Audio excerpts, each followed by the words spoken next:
धन्यवाद ma'am. Thank you, धन्यवाद। I think Nilesh जी आप कुछ कहना चाहेंगे? नहीं सर, आप शुरू करिए प्लीज सर। शुक्रिया, thank you madam for your warm words, for your welcoming speech. And मैं इंग्लिश और हिंदी थोड़ा यूज़ करना चाहूँगा, क्योंकि आजकल हम लोग इंग्लिश में बहुत ज़्यादा कम्युनिकेट करते हैं, तो काफ़ी बारी ऐसा होता है कि आप कोशिश करते हो हिंदी बोलने की, बट आपके कुछ वर्ड्स जो हैं वो इंग्लिश से ही निकलते हैं। तो अगर आपको कभी भी लगे कि कुछ ऐसी चीज़ है जो आपको समझ में नहीं आई है या आपको कुछ डाउट है, तो you can ask that question by raising your hand, नहीं तो आप चैट बॉक्स में अपना मैसेज डाल सकते हैं।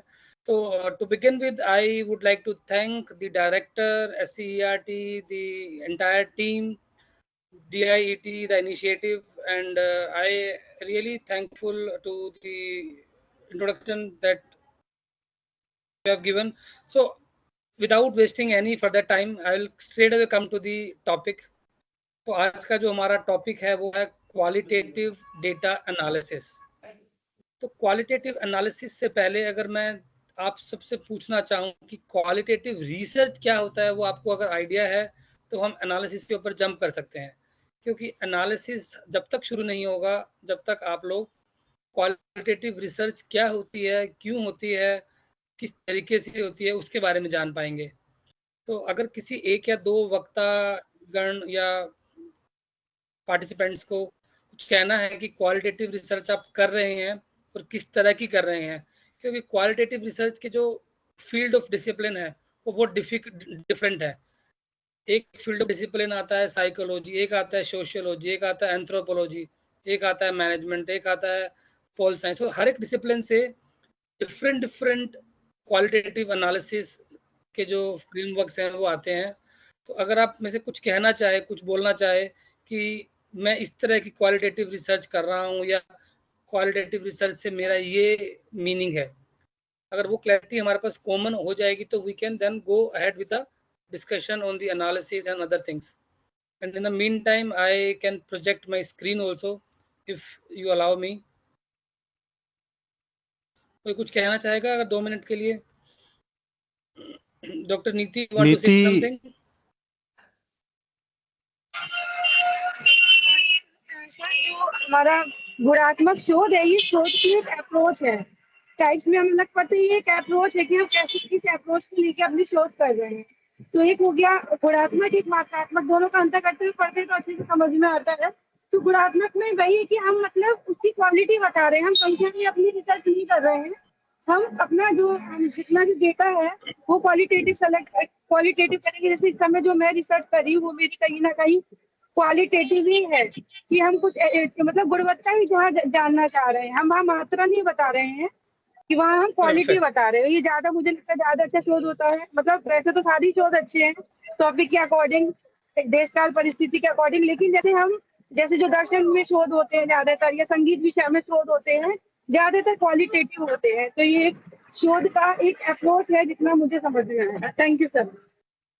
Thank you so much, very nice. तो आपने बिल्कुल ठीक बोला डॉक्टर नीति। अगर आप लोगों को मेरी स्लाइड दिख रही है तो मैंने वही चीजें इस स्लाइड में भी लिखी।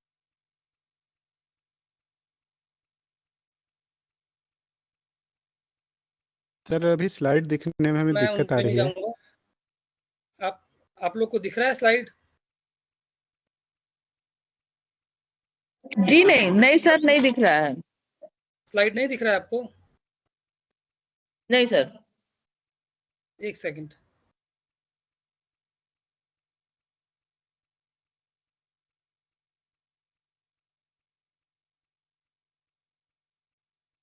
क्या अभी दिख रहा है स्लाइड आप लोग को?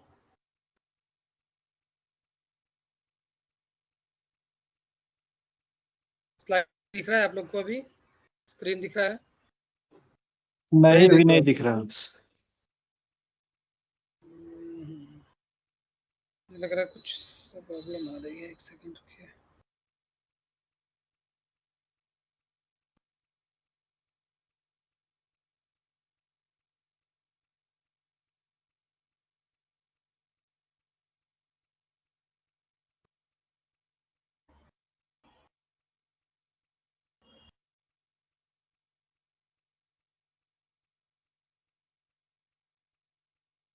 अभी दिख रहा है आपको?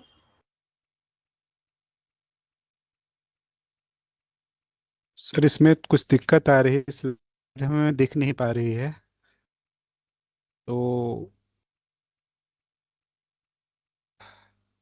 इसे दोबारा शेयर चलिए, करना होगा, या सर हमें शेयर कर दीजिए। मैं आपको एक प्रेजेंटेशन मेल कर देता हूँ व्हाट्सएप के ऊपर, अगर आप उसको शेयर कर पाएँ। मुझे लगता है हमारे यहाँ पे ना अभी इलेक्ट्रिसिटी का भी कुछ पावर कट हुआ है, तो मैं फ़ोन का डेटा यूज़ कर रहा हूँ, तो शायद उसकी बैंडविड्थ कम है, तो उसकी वजह से भी शायद प्रॉब्लम आ सकती है इसको शेयर करने में।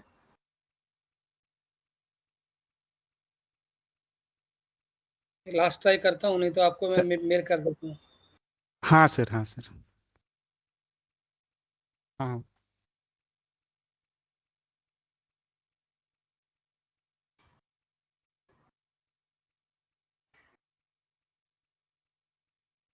मुझे मैसेज तो आ रहा है कि शेयर हो रहा है, मगर आपको दिख नहीं रहा है शायद। सर वो नहीं दिख बैंडविड्थ रहा है की ना? प्रॉब्लम हो गई, नहीं दिख रहा है हाँ, सर। बैंडविड्थ का ही प्रॉब्लम है, तो मैं एक हाँ काम करता हूँ कि आपको ये व्हाट्सएप पे भेज देता हूँ, ठीक है सर। इसको फिर चेक कर सकते। लाइट मुंबई में अक्सर कभी जाती नहीं है, शायद 3-4 साल में ये सेकंड या थर्ड टाइम लाइट गई है आज हमारे यहाँ, तो ये अनएंटिसिपेटेड है।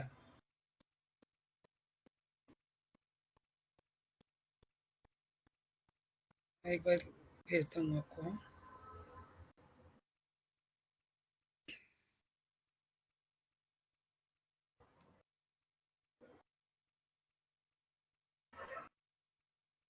स्लाइड शेयर में दिक्कत है।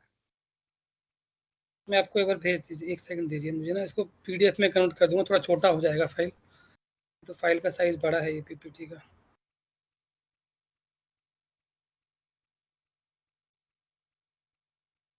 जब तक सर स्लाइड हमें भेज रहे हैं, आप लोग अगर इस सेशन से जुड़े कुछ सवाल हो तो आप लोग चैट बॉक्स में ज़रूर लिखें।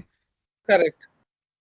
अ, मैं 1 सेकंड में भेज रहा हूँ। मैं जिससे सिर्फ कि ये हम दिखाना चाह रहा था उस स्लाइड के अंदर कि जो रिसर्च है, जो शोध की हम बात कर रहे हैं, इसके 2 मेजर प्रकार हैं।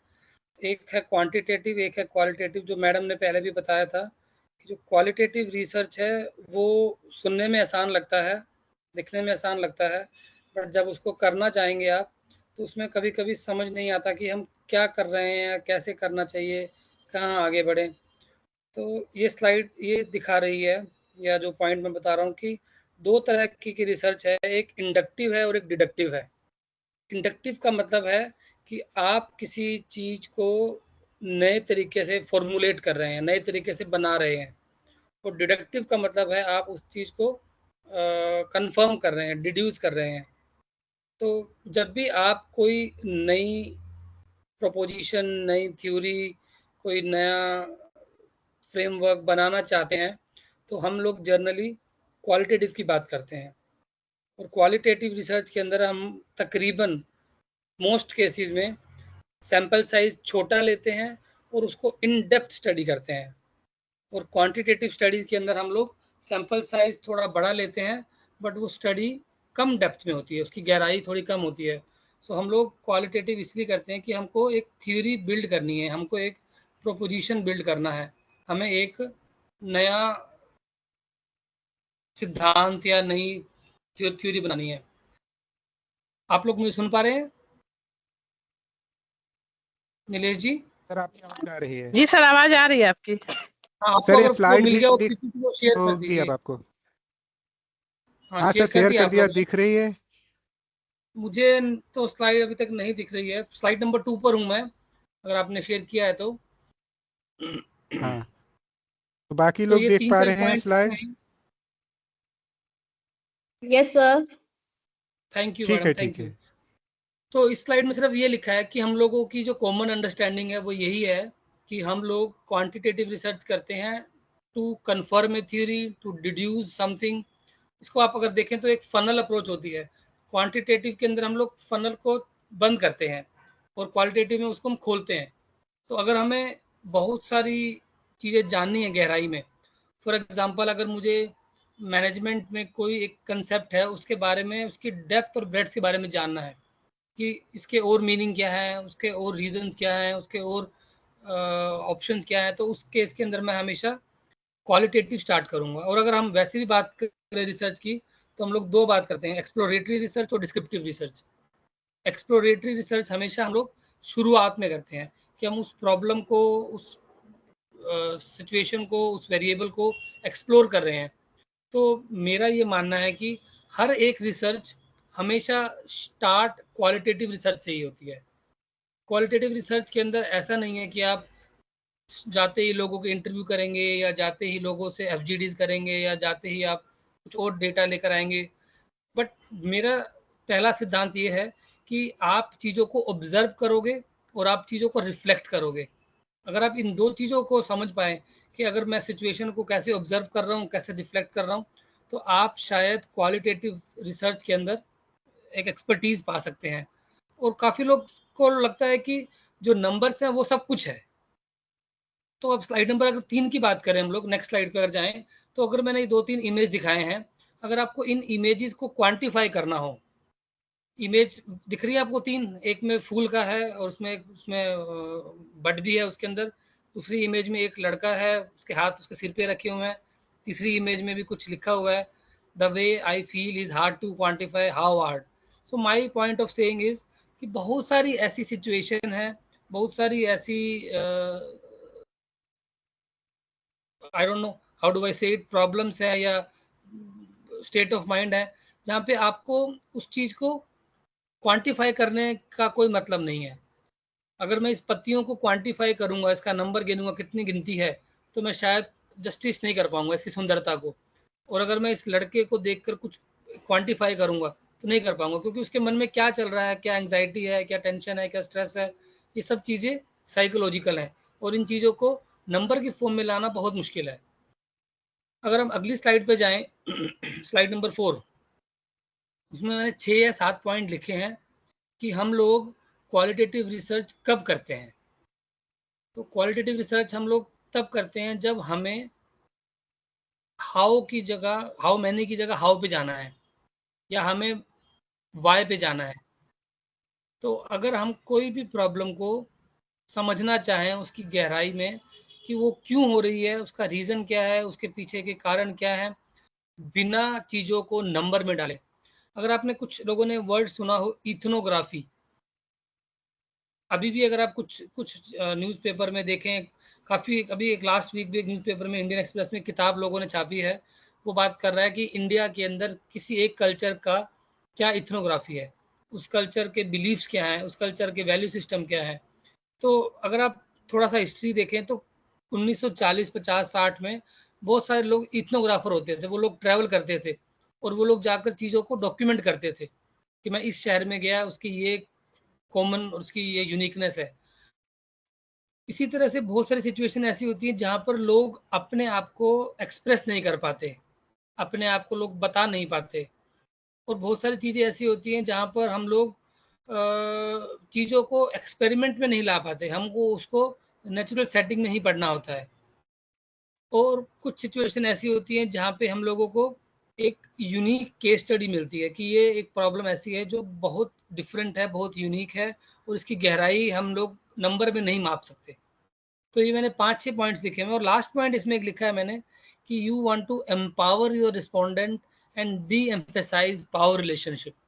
इसका मतलब क्या है कि अगर आपके जो रिस्पोंडेंट्स हैं, जिससे आपको बात करनी है, जिनके ऊपर आपको अपना शोध करना है, अगर आप उनको पावर देना चाहते हैं, आई मीन टू से कि वो लोग आपसे शायद बात ना करना चाहते हो, या वो लोग बहुत ऐसी कम्युनिटी में रहते हो जहाँ पर जाना बहुत मुश्किल है, या वो ऐसे उनके कुछ, फॉर एग्जांपल अगर हम 1-2 दिन पहले मैं अपने फ्रेंड से बात कर रहा था, तो वो बोल रहा है कि मैं इंडिया में जितने भी क्लासिकल डांस के फॉर्म्स हैं, मैं उन सब पे रिसर्च कर रहा हूँ, और मैं जो डांसर्स हैं उनके पूरे जीवन के बारे में बात कर रहा हूँ, उनके जीवन शैली के बारे में बात कर रहा हूँ, उन्होंने ये क्यों किया, कैसे किया, उनको क्या फ़ायदा होता है, स्पिरिचुअल, उनकी माइंडफुलनेस।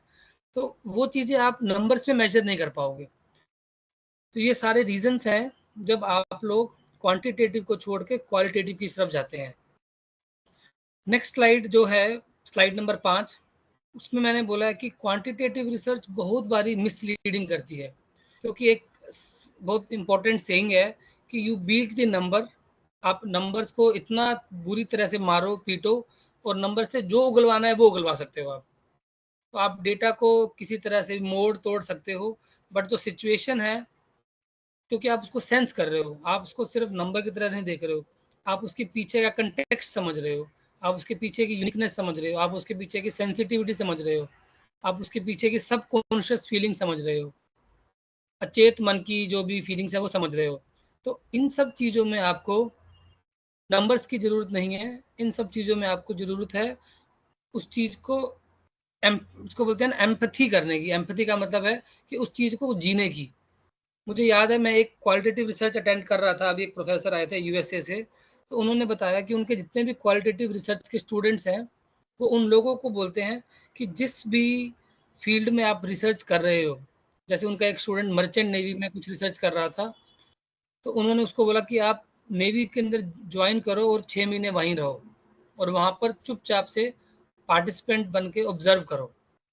इसी तरह से मुझे याद है, अगर मैं अपना पहला एक प्रोजेक्ट की बात करूं, मुझे एक प्रोजेक्ट मिला था जब 2006 में थे, मैं एक अहमदाबाद का एसोसिएट था, तो हमने एक प्रोजेक्ट किया था, उसका नाम था रिस्ट्रक्चरिंग राज्यसभा सेक्रेटेरिएट।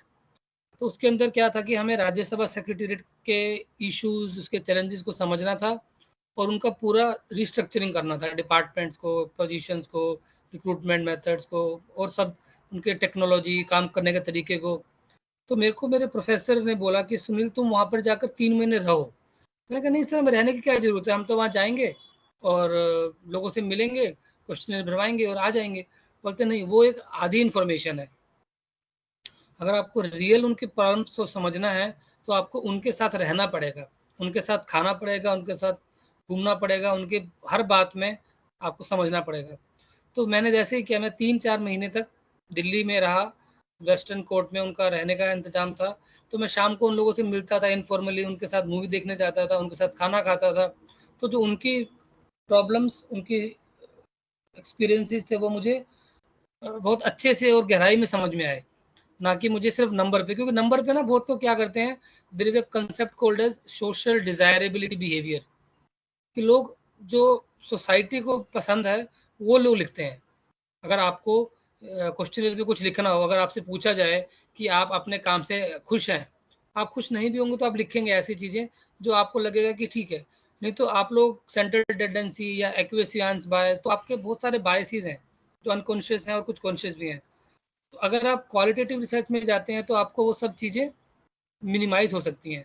बट सबसे बड़ी प्रॉब्लम क्वालिटेटिव रिसर्च की क्या है, जो मैंने नेक्स्ट स्लाइड में लिखा है, स्लाइड नंबर 6 के अंदर, यहाँ पर आपको जो ट्रेडिशन है या कन्वेंशन है उसको क्वेश्चन करना पड़ेगा। यहाँ पर आपको डिफरेंटली सोचना पड़ेगा, डिफरेंटली देखना पड़ेगा। यहाँ पे आपको पैटर्न्स को समझना पड़ेगा अपने खुद के लेंस से या किसी एक थ्योरी के लेंस से। आपको नंबर नहीं दिखाएंगे, आपके पास मीन नहीं होगा, स्क्यूनेस नहीं होगा, कुटोसिस नहीं होगा, हिस्टोग्राम नहीं होगा। आपके पास सिर्फ और सिर्फ इमेजेस होंगी, टेक्स्ट होंगी और उसके पीछे का जो मीनिंग आपने डिराइव किया वो होगा। और सबसे इंपॉर्टेंट चीज जो पॉइंट नंबर 5 लिख रहा है स्लाइड नंबर 6 के अंदर, कि रिसर्चर इज एन इंस्ट्रूमेंट, कि रिसर्चर खुद ही एक इंस्ट्रूमेंट है। उसने कोई क्वेश्चनर का यूज नहीं किया, उसने कोई सॉफ्टवेयर का यूज नहीं किया, उसने कोई और टेक्निक नहीं किया, स्टैटिस्टिकल टेक्निक।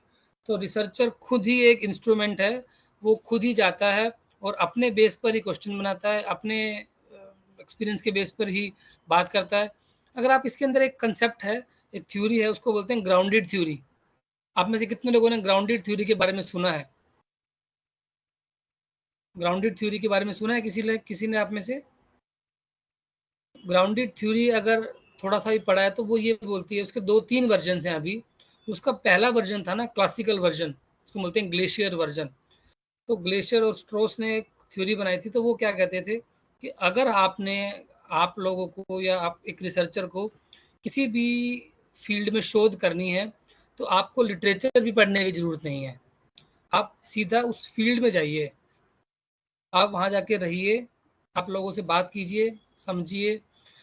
और जब आप लिटरेचर पढ़ते हो या जब आप उसके बारे में और जानते हो तो आपका दिमाग बायस्ड हो जाता है, क्योंकि जो आप पढ़ोगे आप वही एक्सपीरियंस करोगे, लोग एक्सपीरियंस वो एग्जिबिट करें। तो एक स्कूल ऑफ थॉट ये भी बोलता है कि आपको रिसर्चर, अगर आप क्वालिटेटिव हो तो आपको बिना पढ़े, बिना कुछ लिटरेचर रिव्यू किए आपको फील्ड में जाना चाहिए। तो आप मतलब एक इंस्ट्रूमेंट है, आपके पास पूरी फ्लेक्सिबिलिटी है, आप क्या करें। और सबसे लास्ट इंपॉर्टेंट पॉइंट लिखा है कि आपको एब्स्ट्रैक्ट चीज़ों से और एम्बिग्यूअस चीज़ों से प्रॉब्लम नहीं होनी चाहिए। मतलब आपके सामने कोई एक इंटरव्यू है और इस इंटरव्यू में एक आदमी ने एक चीज़ की बहुत सारी तारीफ भी करी है और कुछ बुराई भी करी है, कुछ उसके बारे में अच्छी बात है, तो आपको ऐसा लगेगा कि क्या कह रहा है ये। तो आप हर चीज़ के पीछे गहराई में जाइए कि ये जो चीज़ बोली उसके पीछे क्या कंटेक्स्ट था, कि मैंने क्या क्वेश्चन पूछा, क्या सिचुएशन थी, उसका एक मीनिंग निकलता है। तो अगर आप हर चीज़ को एक मीनिंग देते हैं, क्या हुआ कि आपको चीज़ों को अपने तरीके से इंटरप्रेट कर रहे हैं। इसीलिए बहुत सारे रिसर्चर बोलते हैं कि आप एक इंटरप्रेटिविस्ट अप्रोच अपना रहे हैं, ना कि पॉजिटिविस्ट या पोस्ट पॉजिटिविस्ट। आप लोग सुन पा रहे हैं मुझे? I hope I am audible. Sir Nitesh एकदम जी, क्लियर आर यू आवाज आ रही है, एकदम क्लियर? आ रही है क्लियर ना? आ रही है सर, सुन रहे आप हैं। कंटिन्यू करिए। आप स्लाइड्स को भी रोटेट कर रहे हैं ना? अभी स्लाइड नंबर कितने पर है? 6 पर है अभी। स्लाइड दिख रहा है आप लोग को? स्लाइड 6 पे नंबर हैं 6। सर हम। हाँ, हाँ अभी दिख रहा स्लाइड है। नंबर 7 पर जाएंगे हम लोग। तो स्लाइड नंबर 7 में मैंने लिखा है कि क्वालिटेटिव और क्वांटिटेटिव में कुछ लोग बोलते हैं क्या बेटर है। मैं जब टाटा इंस्टीट्यूट में आया, मुझे 4 साल हो गए यहाँ पे। इसके पहले मैं पंजाब में था, नागपुर में था, IIM अहमदाबाद में था। तो मैंने बहुत सारे रिसर्च किया है। तो मैं भी बाय डिफ़ॉल्ट एक क्वांटिटेटिव रिसर्चर हूँ। मुझे भी ये पसंद है कि हर चीज़ को नंबर में डाला जाए। मैं शाम को घर आता हूँ, अपनी वाइफ से पूछता हूँ, हाउ वाज़ योर डे?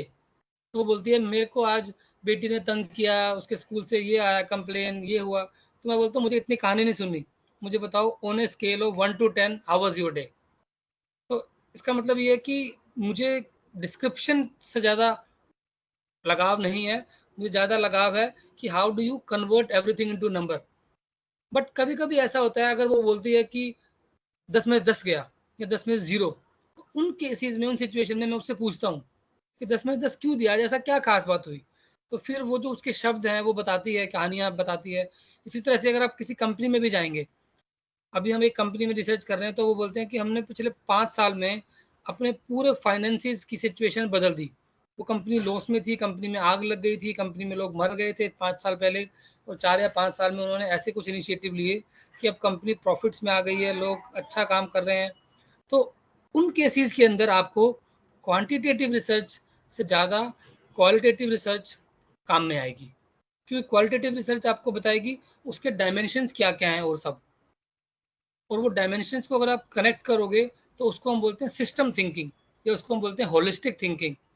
इसका मतलब क्या है कि आप हर चीज़ का एक मेंटल मॉडल या एक कंसेप्चुअल मैप बना सकते हो कि ये जो मेन मुद्दा है, इसके साथ ये 10 मुद्दे और जुड़े हुए हैं, और इन 10 मुद्दों के इंटरेक्शन से ये एक मुद्दा बन रहा है।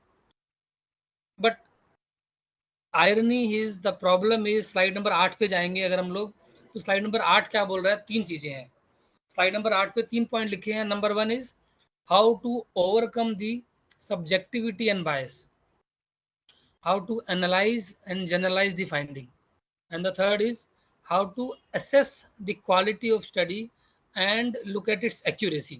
तो ये भी 3 चीजें हैं। क्योंकि अगर मैं अगर आपको कॉमन एग्जांपल पता हो, आधा गिलास पानी भरा है, आधा गिलास खाली है, तो लोगों के डिफरेंट पर्सपेक्टिव हैं। अगर मैं सेम फील्ड पे जाऊं, सेम आंखों से देखूं, मुझे कुछ चीजें अच्छी दिखेंगी, आपको कुछ चीजें कम अच्छी दिखेंगी, या मुझे कुछ चीजें बुरी दिखेंगी, आपको कुछ चीजें अच्छी दिखेंगी। तो इसका मतलब आप हमेशा सब्जेक्टिविटी और बायसिस के साथ घिरे रहेंगे। आपने लाइफ में 50 साल तक सरकारी नौकरी में काम किया, आप एकदम से प्राइवेट में जाएंगे तो आपको डिफरेंट दिखेगा, कोई प्राइवेट वाला सरकारी में जाएगा उसको डिफरेंट दिखेगा। इसी तरीके से फाइंडिंग्स को एनालाइज कैसे कर रहे हैं और जनरलाइज कैसे कर रहे हैं। अब जनरलाइज करना है कि नहीं करना, ये एक बहुत बड़ा सवाल है, क्योंकि 99% लोगों को मैंने देखा है क्वालिटेटिव रिसर्च में, वो लोग रिसर्च को जनरलाइज नहीं करते। क्वालिटेटिव रिसर्च को हम लोग जनरलाइज नहीं कर सकते अनटिल एंड अनलेस वो रिसर्च मल्टीपल टाइम्स हमने की है, और उस रिसर्च को हमने इम्पीरिकली सपोर्ट किया है, मतलब प्राइमरी डेटा से भी सपोर्ट किया है, क्वालिटेटिव डेटा से भी। तो क्वालिटेटिव रिसर्च का मेरे हिसाब से generalisation is not the objective, और सब्जेक्टिविटी और बायस को हम लोग मिनिमाइज कर सकते हैं, हम लोग इसको रिमूव नहीं कर सकते। इसीलिए अब लोग हम क्या बोलते हैं, पहले हम लोग बोलते थे कि क्वालिटेटिव रिसर्च इज इंटरप्रेटिविस्ट और इंटरप्रेटिज्म, कि हम लोग इसको इंटरप्रेट करते हैं अपने तरीके से। अब लोग हम बोलते हैं, जो लेटेस्ट व्यू है वो बोलता है कि क्वालिटेटिव रिसर्च में हम लोग को कंस्ट्रक्ट द रियलिटी, कि हम लोग इंटरप्रेट नहीं कर रहे नॉलेज को, रियलिटी को, सिचुएशन को, हम उसको को कंस्ट्रक्ट कर रहे हैं। इसका मतलब क्या हुआ कि मैं जो चीज़ देखना चाह रहा हूँ और जो चीज़ सच्चा है उसके बीच में मेरा खुद का भी काफ़ी इंटरवेंशन है, या मेरा खुद का भी काफ़ी इनपुट है। कि अगर मैं अपने रिस्पोंडेंट से एक ही चीज़ को डिफरेंट तरीके से पूछूंगा तो मुझे डिफरेंट जवाब आएगा, अगर मैं एक चीज़ को सेम तरीके से पूछूंगा तो डिफरेंट जवाब आएगा। तो कहीं ना कहीं मैं उस रियलिटी को कंस्ट्रक्ट कर रहा हूँ खुद से। फॉर एग्जांपल, अगर आप किसी मुद्दे पर बात कर रहे हैं, मैं बात करता हूँ work life balance. Work life balance की अगर हम बात करें और मैं लोगों से पूछूं कि आपकी कंपनी में क्या आपको वर्क लाइफ बैलेंस मिलता है, या मैं उनसे पूछूं कि आपकी कंपनी में वर्क लाइफ बैलेंस के नाम पे क्या क्या मिलता है, तो अगर पहला क्वेश्चन पूछा क्या मिलता है या नहीं मिलता तो बोलेंगे नहीं मिलता। अगर मैं बोलूँगा कि क्या क्या मिलता है तो वो माइंडसेट उनको चेंज हो गया, इट्स ए लीडिंग क्वेश्चन, इसका मतलब मिलता तो है। सो आई एम सेइंग इज कि आप कहीं ना कहीं रियलिटी को कंस्ट्रक्ट कर रहे हैं। इसी तरीके से अगर मैं फील्ड पे जाऊं और वहाँ रहूं और वहाँ ऑब्जर्व करूं तो बहुत सारी छोटी छोटी चीज़ें ऐसी हो सकती हैं जो लोग नहीं देख पा रहे और आप उसको ऑब्जर्व करके उसको पॉजिटिव लाइन से इंटरप्रेट कर रहे हैं। तो आई एम सेइंग कि सब्जेक्टिविटी बायस हमेशा रहेगा, ख़त्म नहीं होगा। इसको मिनिमाइज कर सकते हैं हम लोग, बट इसको ख़त्म नहीं कर सकते। यही ब्यूटी है क्वालिटेटिव रिसर्च की। और इसके अंदर बहुत सारे फील्ड्स हैं। अगर आप किसी भी उसकी बात भी करें ना, माइथोलॉजी की भी, रामायण या भागवत गीता या कुरान या तो उसकी इंटरप्रिटेशन अलग अलग है। अब रामायण के भी कितने सारे इंटरप्रिटेशन है, तुलसी जी की अलग है, वाल्मीकि जी की अलग है, कुछ कुछ चीजें अलग होंगी। तो इसी तरह से सिचुएशन को भी हम अलग अलग इंटरप्रेट करते हैं, तो बायस रहेगा। जो थर्ड पॉइंट लिखा है मैंने, how do we assess the quality of the study and check the accuracy, इसके ऊपर हम थोड़ी बात करेंगे कि quality of data is very very important, और वो कितना एक्यूरेट है वो भी बहुत इंपॉर्टेंट है। तो उसके लिए हमको क्या करना है, ट्रायंगुलेट करना है डेटा को, मल्टीपल सोर्स से लेना है, आपको प्रॉब्लम को थोड़ा और डेप्थ में स्टडी करना, तो उसके ऊपर कुछ बात करेंगे हम लोग आगे। अब चलते हैं नेक्स्ट स्लाइड पे, स्लाइड नंबर 9 पे। स्लाइड नंबर 9 पे मैंने लिखा है कि beauty of qualitative research. Qualitative research की सबसे अच्छी बात क्या है? सबसे अच्छी बात क्या है कि एक पार्टिसिपेटिव मेथड है कि आप एज ए रिसर्चर पूरी तरह से इमर्स हो जाते हो, इन्वॉल्व हो जाते हो फील्ड के अंदर। कि आपको ये नहीं है कि आपने क्वेश्चन बनाकर भेज दिया ईमेल पे, उसका जवाब आ गया। नहीं, आप उस जगह पर जाते हो, उस जगह पर 1 महीना, 2 महीना, 3 महीना, 6 महीना रहते हो और उस जगह का पूरा अध्ययन करते हो, और बहुत माइन्यूट डिटेल्स भी आप लिखते हो। मुझे याद है जब मैं पार्लियामेंट के अंदर काम करता था और हम लोगों से बात करते थे, तो माई प्रोफेसर यूज्ड टू से कि सुनील आप हर एक छोटी छोटी बात को लिखो। अगर मैंने किसी से एक सवाल पूछा, उसने उस जवाब देने में 5 सेकंड 10 सेकंड की डिले भी किया तो वो भी लिखो। अगर उस आदमी की कमरे के अंदर बहुत सारी बुक्स रखी हैं, बहुत सारी फाइल्स रखी हैं, तो क्या चीज़ की फाइल्स हैं वो लिखो। उस आदमी की वेबसाइट पे क्या नाम है, क्या डिटेल, क्या लोकेशन है, तो वो सब चीज़ें भी लिखो। तो you have to involve yourself. और सबसे इम्पोर्टेंट चीज़ है कि आपको कॉन्ट्राडिक्शंस देखने हैं इसके अंदर। इसमें आपको कोहेरेंस नहीं चाहिए, इसमें आपको कॉन्ट्राडिक्शन देखने हैं कि क्या चीज़ें एक दूसरे से डिसएग्री कर रही हैं, कि ये चीज़ तो ऐसी है बट ये ऐसी है, ये ऐसी है तो ये ऐसी है, तो क्या उनमें कॉन्ट्राडिक्शंस हैं। फॉर एग्जाम्पल, मैं एग्जाम्पल लेता हूँ, इंडियन नेवी में हम लोग कुछ काम कर रहे थे। अब इंडियन नेवी वाले बोलते हैं कि हमको तो जो सेलर्स होते हैं, नाविक होते हैं, उनकी रिक्रूटमेंट करनी होती है, और वो लोग रिक्रूटमेंट के लिए बहुत एफर्ट करते हैं कि अच्छे लोग आएँ। और उनकी मैक्सिमम लोग जो होते हैं सेलर्स, वो आते हैं हरियाणा, पंजाब, उत्तर प्रदेश, राजस्थान, और उन एरियाज़ में लोगों को कोस्टल या समुंदर का आपको अनुभव ही नहीं है। तो मैं वो देखता हूँ कि ये तो कॉन्ट्राडिक्शन है कि आपको सेलर चाहिए जिनको समुद्र का एक्सपीरियंस हो, कैसे रहते हैं, कैसे जीते हैं, बट आप लोग लेते हो मैदानी इलाकों से। तो वहाँ पे उनको बहुत समय लगता है, बहुत टाइम लगता है ट्रेन करने में, लोगों को एक्सपर्टीज बनाने में। तो उससे उनकी रिक्रूटमेंट में और ट्रेनिंग में बहुत सारा समय टाइम जाता है। तो क्या हम ऐसा कुछ तरीका कर सकते हैं जिससे कि हम लोग उसको बेटर कर सकें? इसी तरीके से आप अगर अपने फील्ड में भी देखोगे तो क्वालिटेटिव रिसर्चर ज़्यादातर हमेशा कॉन्ट्राडिक्शंस को ढूंढता है, ना कि एक ही चीज़ को बार बार वैलिडेट करता है। नेक्स्ट पॉइंट इज फ्लेक्सिबिलिटी है, and there is a word, very good word in English called as serendipity. अब ये सेरेंडिपिटी का मतलब होता है कि आप जो चीज़ का शोध करने नहीं गए थे बट फिर भी आपको वो चीज़ मिल गई। बहुत बार ऐसा होता है कि आप क्वालिटेटिव रिसर्च के अंदर जाते कुछ और स्टडी करने हैं, बट आपको कुछ और वेरिएबल्स पे भी डेटा मिल जाता है, आपको कुछ और क्वेश्चंस का आंसर मिल जाता है, आपको कुछ और मुद्दों का एक्सपीरियंस होता है। तो ये एक इसकी बहुत बड़ी अच्छी बात है कि आपके पास फ्लेक्सिबिलिटी है और आपके पास एक्सीडेंटल फाइंडिंग्स की बहुत ज़रूरत है, और आई मीन बहुत स्पेस है, स्कोप है। Now going to slide number 10। Slide number 10 काफ़ी इंपॉर्टेंट है। स्लाइड नंबर 10 में मैंने 5 या 6 क्वेश्चन लिखे हैं जो कि क्वालिटेटिव रिसर्च शुरू करने से पहले आपको इनका जवाब या इनके बारे में सोचना पड़ेगा। I want someone from the participant to read these 6 questions for me so that I am sure that आप लोग मेरे साथ जुड़े हुए हैं। ये 6 क्वेश्चन लिखे हुए हैं स्लाइड नंबर 10 के ऊपर। क्या आप पढ़ पाएंगे 6 क्वेश्चंस को? कोई एक आप में से?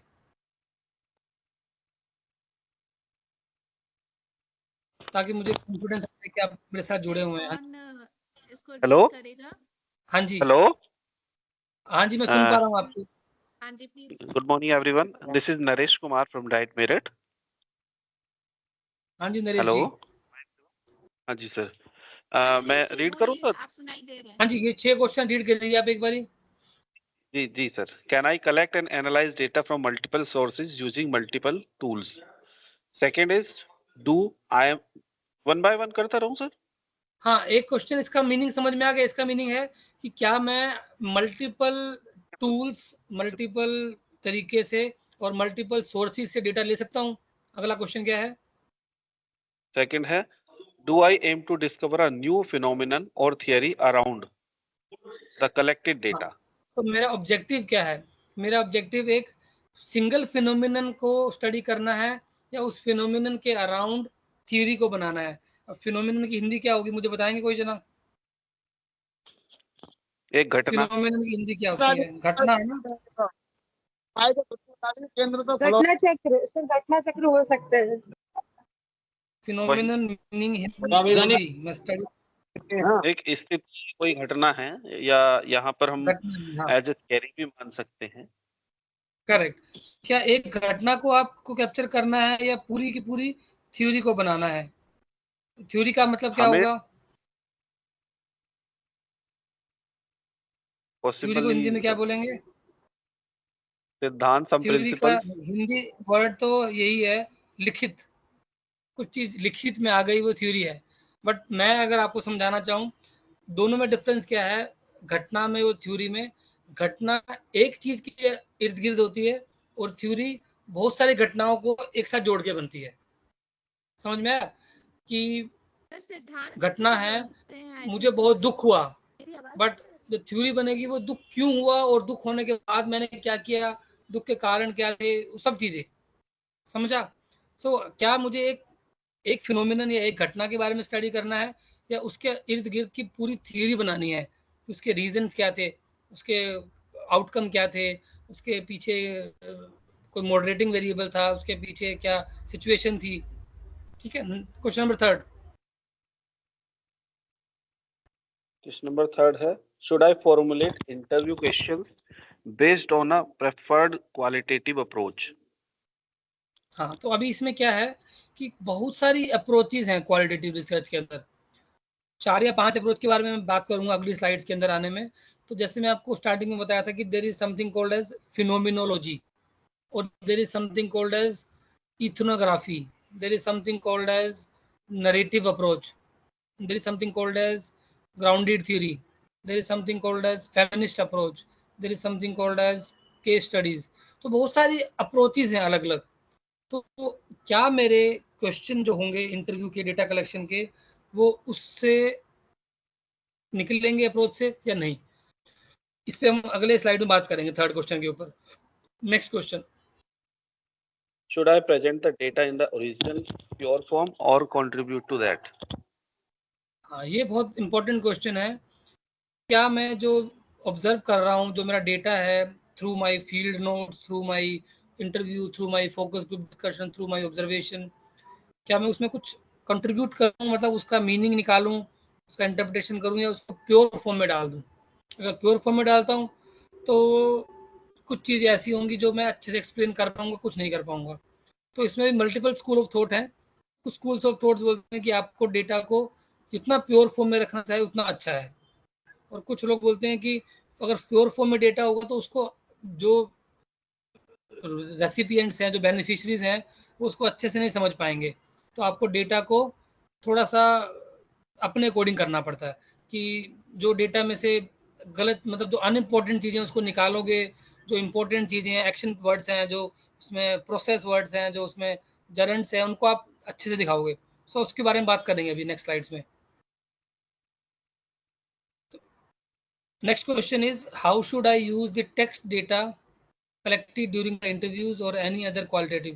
तो मैं इसको कैसे यूज करूं, कि मैं इसको जनरलाइज करूं, या मैं इसको अपनी रिसर्च तक सीमित रखूं, या मैं इसको लोगों से शेयर करके कंफर्म करूं। तो कैसे यूज करना डेटा जो मेरे पास कलेक्ट किया है मैंने इंटरव्यूज के अंदर। And then the last is क्या कोई एक टेक्निक है एनालाइज करने की, डेटा को इंटरप्रेट करने की।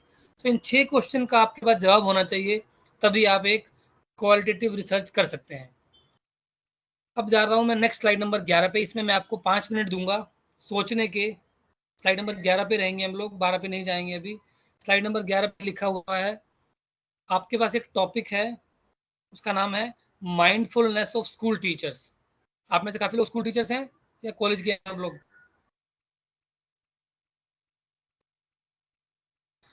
अगर आपको इस टॉपिक के ऊपर एक रिसर्च करनी है, माइंडफुलनेस का मीनिंग क्या होता है एनीवन? माइंडफुलनेस का मतलब क्या है? आजकल बहुत काम हो रहा है माइंडफुलनेस के ऊपर। अवेयर।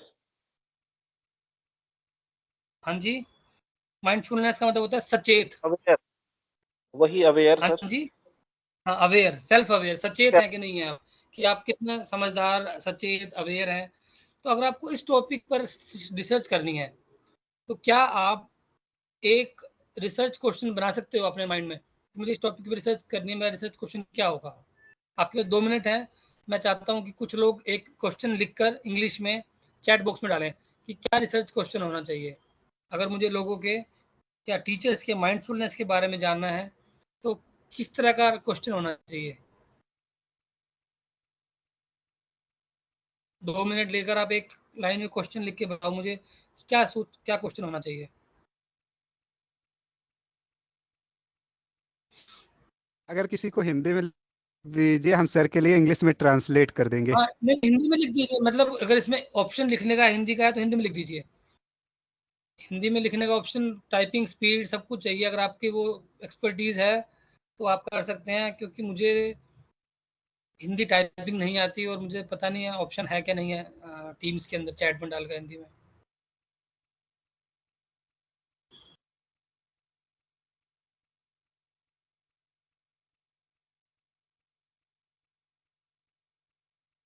क्वेश्चन समझ में आ गया मेरा? मैं बोल रहा हूँ माइंडफुलनेस ऑफ स्कूल टीचर के बारे में आपको शोध करना है कि कितने सचेत हैं टीचर स्कूल के। तो इसमें किस तरह का क्वेश्चन पूछेंगे आप? आपका रिसर्च क्वेश्चन क्या होगा? शोध का सबसे इंपॉर्टेंट क्वेश्चन क्या होगा?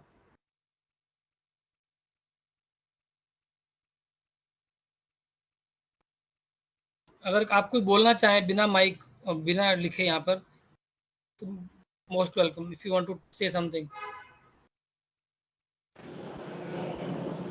हेलो। हाँ जी, हेलो। जी सर, आई नमस्कार कैन सर। Here you. नमस्कार। ये सर, ये क्या है, मेरा क्वेश्चन है हिंदी में, बाकी कंटेंट इंग्लिश में है। हेलो। हाँ जी, मैं आपसे पूछ रहा हूँ कि अगर आपको इस टॉपिक के ऊपर जी कोई प्रश्न बनाना है कि जी स्कूल अध्यापकों के सचेत माइंडफुलनेस को कितने अच्छे से आप स्टडी करना चाहते हैं, क्या करना चाहते हैं, क्या प्रश्न बनाएंगे आप?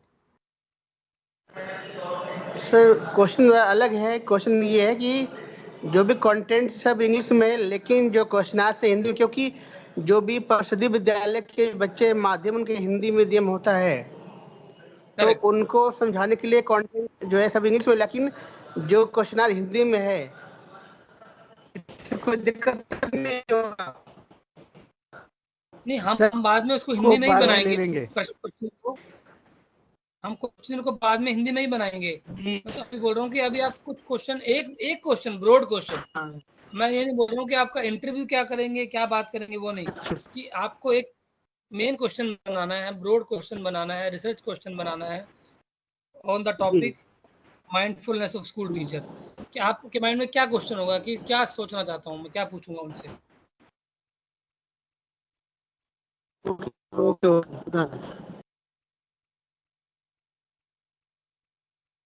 मुझे लगता है नेक्स्ट स्लाइड पे जाना पड़ेगा, क्योंकि मुझे कुछ ज़्यादा जवाब नहीं मिल रहे हैं अभी तक। तो मैं क्या कहना चाह रहा हूँ, अगर आप नेक्स्ट स्लाइड पे जाएंगे, नितेश जी स्लाइड नंबर 12 पे जाइए एक बार आप। स्लाइड नंबर 12 पे हेलो। जाएंगे एक बार। हाँ जी मैडम। हाँ सर, मैं एक क्वेश्चन बताना चाह रही थी। मेरा नाम प्रीति है, बताइए आजमगढ़ से। पहला क्वेश्चन बताइए हमारा प्रीति। यही होगा कि क्या माइंडफुलनेस के बारे में आप अवगत हैं? करेक्ट। फर्स्ट क्वेश्चन हमारा पहला यही होगा। तो मैं ये पूछ रहा हूँ, ये तो आप क्वेश्चन पूछेंगे अपने पार्टिसिपेंट से, जो टीचर से आप बात करोगे उनसे पूछोगे, बट जी आपको सर। जो आपके माइंड में एक back of the mind question होगा ना, कि मुझे इसके बारे में क्या जानना है, कि मुझे इसके बारे में जानना है कि क्या माइंडफुलनेस एक इसका फिनोमिनन क्या है, एक इफेक्ट, घटना है। हाँ, इफेक्ट क्या होंगे सर क्या इसके, इसका, हाँ इसके क्या इफेक्ट्स हो सकते हैं मतलब ये? इसके फायदे क्या होंगे या नुकसान क्या होंगे, जी सर। इफेक्ट का hmm. Outcome of it, right. जी सर। मैडम का बहुत वैलिड क्वेश्चन है। मैडम कह रहे हैं कि मैं रिसर्च करना चाहूंगी कि माइंडफुलनेस के क्या इफेक्ट्स होंगे या क्या उसके हाँ, आउटकम होंगे। पॉजिटिव और नेगेटिव इफेक्ट्स क्या हो सकते हैं? Correct, very good question. So आपको इसका मतलब लोगों को पूछना पड़ेगा कि क्या आप माइंडफुलनेस के बारे में जानते हैं, अवगत हैं इसके बारे में, कैसे आप जी सर। इसको यूज करते हो अपने डे टू डे रूटीन में, क्या क्या फायदा होता है हम्म। आपको। Good good point, very good. तो इसी तरीके से मैंने जो यहाँ क्वेश्चन लिखे हुए हैं, अगर आप स्लाइड नंबर 12 पे जाएंगे तो मैंने 4 क्वेश्चन लिखे हैं यहाँ पे। एक लिखा है ग्राउंडेड थ्योरी के अंडर में, एक लिखा है इथनोग्राफी के अंडर में, एक लिखा है फिनोमिनोलॉजी के अंडर में, और एक लिखा है नरेटिव एनालिसिस। तो ये 4 चीजें हैं, और ये चारों के चारों डिफरेंट अप्रोच हैं ऑल टुगेदर। मैं इन चारों के बारे में थोड़ा थोड़ा बताना चाहूँगा कि अगर मैं फिनोमिनोलॉजी रिसर्च अप्रोच को फॉलो करता हूँ, फिनोमिनोलॉजी, इसका मतलब ये है कि जो माइंडफुलनेस का एक कंसेप्ट है, या जो माइंडफुलनेस का फिनोमिनन है, या जो माइंडफुलनेस के बारे में जानकारी है, उसमें बहुत सारे डिफरेंट व्यूज है, लोगों के अलग अलग मीनिंग है इस एक वर्ड को लेकर। अगर मुझे ये जानना है कि इसका मीनिंग क्या है टीचर की नज़र से, क्या माइंडफुलनेस का मतलब है सचेत रहना, क्या माइंडफुलनेस का मतलब है पॉजिटिव रहना, क्या माइंडफुलनेस का मतलब है कि प्रेजेंट में रहना, क्या माइंडफुलनेस का मतलब है स्पिरिचुअलिटी के साथ जीना, क्या माइंडफुलनेस का मतलब है कुछ और। तो अगर मुझे लगता है कि माइंडफुलनेस के मतलब के बारे में ही बहुत सारी अलग अलग लोगों के माइंड में परसेप्शन है, और मुझे इसके बारे में जानना है कि एग्जैक्ट होता क्या है ये, तो उस स्टडी का नाम होगा फिनोमिनोलॉजी। तो उस स्टडी का डिफरेंट तरीका काम करने का होगा, डिफरेंट वे होगा। दूसरा तरीका का काम क्या है कि मैं करूँगा ग्राउंडेड थ्योरी। अब ग्राउंडेड थ्योरी का मतलब क्या है कि मैं माइंडफुलनेस को एक घटना की तरह नहीं, एक प्रोसेस की तरह देख रहा हूँ। घटना का मतलब एक बार हो गया, प्रोसेस का मतलब उसके पीछे कोई रीजन है, वो हुआ, उसके कुछ आउटकम्स होंगे, वो होंगे। तो ग्राउंडेड थ्योरी में आप उस प्रॉब्लम को लेकर जाते हो दो तरीके से, एक बैकवर्ड और एक फॉरवर्ड, एक पीछे एक आगे। अब इस क्वेश्चन में लिखा हुआ है कि what influences mindfulness of school teacher, कि स्कूल टीचर्स का के माइंडफुलनेस को क्या चीज़ इन्फ्लुएंस करती है। इसका मतलब मैं उसके पीछे जा रहा हूँ प्रॉब्लम के, कि इन्फ्लुएंस करती क्या चीज़ है। और अगर इसी चीज़ को मैं आगे लेकर जाऊं, जैसे मैडम ने बताया कि what are the outcomes of mindfulness of school teachers, तो वो भी एक राउंडेड थ्योरी बनेगी। उसके कारण क्या है और उसके फायदे और नुकसान क्या है, उसका आउटकम क्या है। तीसरा तरह का रिसर्च है जो थर्ड पॉइंट लिखा है, इथनोग्राफी। इसमें मैंने लिखा है how do cultural aspects influence the mindfulness practices of school teachers. कि अगर आप बात करें कि जो टीचर हैं नेपाल कंट्री के या भूटान कंट्री के, उनका माइंडफुलनेस की प्रैक्टिसेस बहुत अलग है। जो टीचर हैं कर्नाटका के, केरला के, उनके अलग हैं, और जो टीचर हैं यूरोप के अंदर, उनके अलग है। इसका मतलब कल्चरल इन्फ्लुएंस है आपके माइंडफुलनेस की प्रैक्टिसेस में, माइंडफुलनेस के मीनिंग में, माइंडफुलनेस के संदर्भ में। तो इसका मतलब मुझे अब उस कम्युनिटी, उस ग्रुप के बारे में जानना पड़ेगा जिस ग्रुप में वो स्कूल है, कि क्या वो स्कूल यूपी में है, यूपी में भी किस जगह पर है, क्या वो मेरठ में है, बलिया में है, या जौनपुर में है, या कानपुर में है। तो इसका मतलब मुझे उस ग्रुप के कल्चर के बारे में जानना ज़्यादा जरूरी है, जो कि माइंडफुलनेस की प्रैक्टिसेस को कंट्रोल करता है या इन्फ्लुएंस करता है।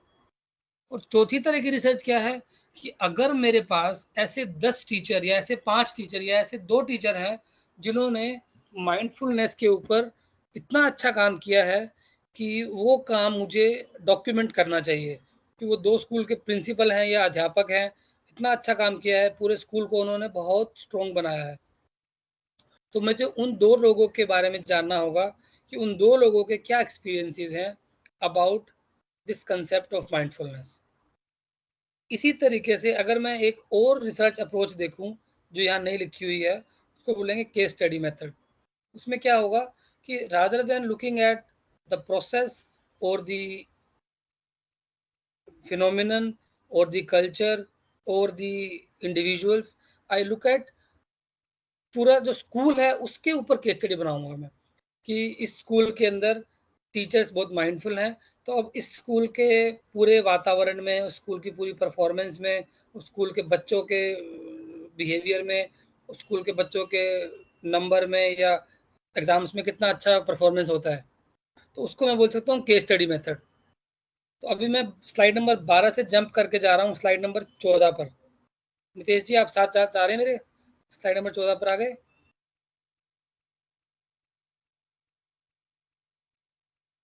नितेश जी, हेलो?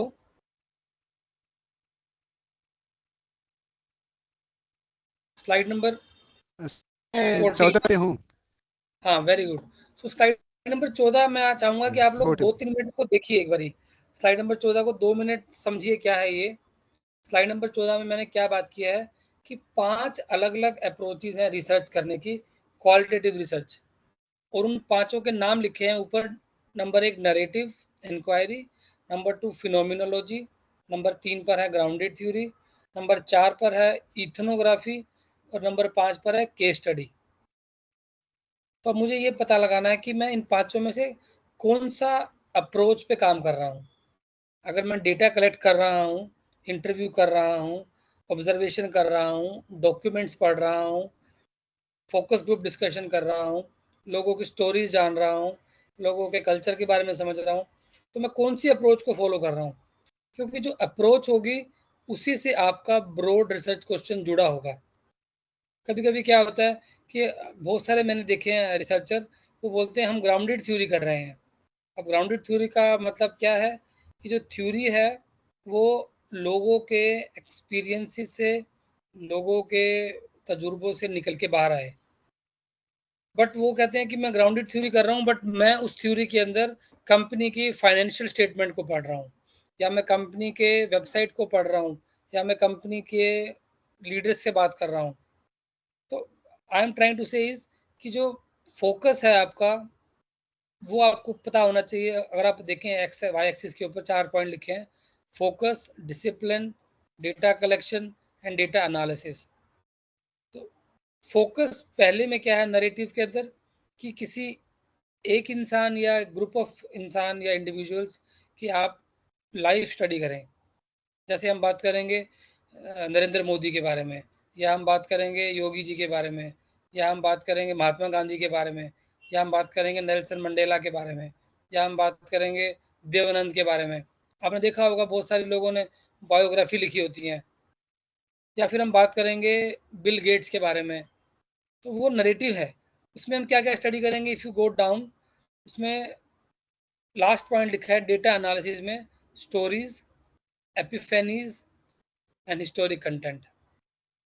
अब स्टोरीज तो पता है आपको कि वो आपने बताएगा कहानियाँ कि भैया मैंने ज़िंदगी में ऐसा ऐसा तजुर्बा किया है, मैं स्टार्टिंग में ऐसा था, अभी ऐसा हो गया।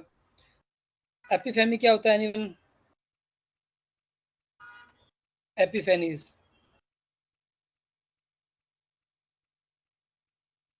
एपिफेनी का मतलब होता है, हिंदी इसकी थोड़ा सा मुश्किल वर्ड है ये,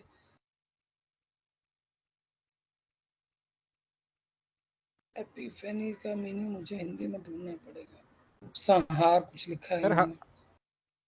सर इसको इंटर कर दीजिए तो समझ जाएंगे हम। हिंदी के लिए में कोई शब्द वैसा है नहीं एपिफेनिस के लिए। एपिफेनी का एक शब्द है नहीं। एपिफेनी का मतलब होता है कि आप अपने लाइफ में जो बड़े बड़े बदलाव आए हैं उसके बारे में, ठीक है। मतलब आप उस बेसिकली इंसान के जीवन के पास्ट के बारे में, और जो सडन चेंजेस आए हैं और जो उनको उन चेंजेस से रियलाइजेशन हुई, वो आदमी बोलेगा कि मैं पहली दफ़ा अपने गांव से शहर में गया, तो उसके जो ज़िंदगी में बदलाव के बड़े बड़े घटनाएं हुई हैं, तो वो है बेसिकली। तो मतलब माय पॉइंट इज कि अगर आप एक या दो या तीन इंडिविजुअल्स पे फोकस कर रहे हो, उनके लाइफ के बारे में बता रहे हो, तो वो है नरेटिव। अगर आप किसी भी घटना के बारे में बता रहे हो कि ये ऐसी एक घटना है जिसके बारे में बताना लोगों को बहुत ज़रूरी है, जैसे कि आजकल एक घटना आ रही है बहुत सारी कि लोगों को बच्चों को ज़्यादातर कि लैपटॉप या फ़ोन या गैजेट देखकर कुछ मेंटल हेल्थ के बारे में प्रॉब्लम हो रही है। तो उसके ऊपर आप अगर बताओगे कि उसमें क्या-क्या इश्यूज़ जुड़े हुए हैं, तो वो एक फिनोमिनोलॉजी है। और फिनोमिनोलॉजी में आप क्या करते हो, लॉन्ग इंटरव्यू करते हो अप टू 10 पीपल, और उसके अंदर आप क्या करते हो, चीज़ को डिस्क्राइब करते हो, इंटरप्रेट करते हो और एनालाइज़ करते हो। इसी तरीके से ग्राउंडेड थ्योरी जो है, उसके अंदर आप क्या कर रहे हो, उसमें आप बहुत सारे फिनोमिनन्स या बहुत सारी घटनाओं या बहुत सारे वेरिएबल्स को आपस में लिंक कर रहे हो, कॉज एंड इफेक्ट रिलेशनशिप बना रहे हो कि ये हुआ तो ये हुआ, ये हुआ तो ये हुआ। तो आप बेसिकली उस चीज़ को कॉज एंड इफेक्ट रिलेशनशिप देख रहे हो। और ग्राउंडेड थ्योरी का जो ओरिजिन है वो सोशियोलॉजी से हुआ है। ग्राउंडेड थ्योरी में क्योंकि आप थोड़ा बड़ा काम कर रहे हो तो आपको ज़्यादा लोग चाहिए फिनोमिनोलॉजी से। यहाँ पर 20-30 लोग लिखा हुआ है, बट इसके अंदर नॉर्मली हम बात करते हैं थ्योरेटिकल सैचुरेशन की, कि आपका डेटा में सैचुरेशन आ गया है, कि अब आप लोगों से बात करते हो तो सेम ही आंसर आता है, सेम ही आंसर आता है। अगर आप बात करोगे कि माइंडफुलनेस के फ़ायदे क्या हैं, तो लोगों ने पहले एक आंसर दिया, फिर एक दिया, एक और दिया। सो 20-30 लोगों से मिलने के बाद आपको लगता है कि अभी लगभग सेम चीज़ें आ रही हैं, तो I should stop my data collection. और इसके अंदर जो कोडिंग होती है ग्राउंडेड थ्योरी के अंदर, उसके अंदर 3-4 पॉइंट लिखे हैं मैंने, open coding, axial coding, selective coding. तो इसका बेसिकली मतलब है कि आप 2 या 3 तरीके से कोडिंग करते हो। पहले आप जो आपकी नोट्स हैं या जो आपके इंटरव्यू डेटा है उसको ब्रॉड करोगे, और उसके बाद आप उसकी एब्स्ट्रैक्टनेस को बढ़ाओगे। मतलब आप पहले कोड बनाओगे, फिर एक कैटेगरी बनाओगे, फिर एक थीम बनाओगे। तो आप अपने डेटा को कम कर रहे हो, डिडक्ट कर रहे हो।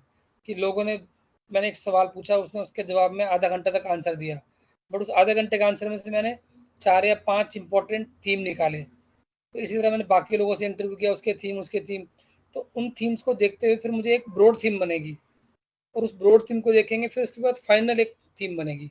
तो इसी को बोलते हैं open coding, axial coding, selective coding. मतलब आप चीज़ों को थ्योरेटिकली शेप कर रहे हो। नेक्स्ट कैटेगरी है इथनोग्राफी। इथनोग्राफी का मतलब बेसिकली क्या है कि किसी एक सोशल या कल्चरल ग्रुप को स्टडी करना और उसको डिस्क्राइब करना और उसको इंटरप्रेट करना।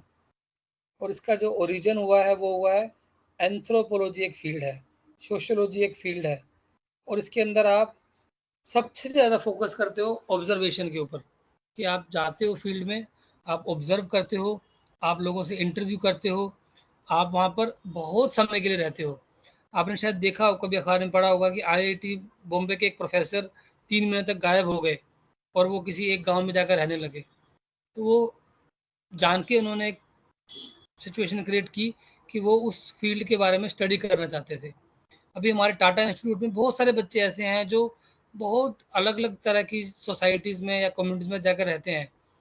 कोई त्रिपुरा में जाके रह रहा है, कोई हिमाचल प्रदेश में रह रहा है, कोई कश्मीर में रह रहा है, कोई कहीं और जा रहा है। उनको एक कल्चर या एक ग्रुप को स्टडी करना है और उसके क्या कॉमन बिलीफ्स हैं, उनके क्या सिस्टम्स हैं, उनके क्या रिचुअल्स हैं, उनके क्या अदर यूनिकनेस है, वो बताते हैं हम लोग। जो सबसे लास्ट वाला रिसर्च है, जो अप्रोच है, वो है केस स्टडी। उसके अंदर हम क्या बात कर रहे हैं?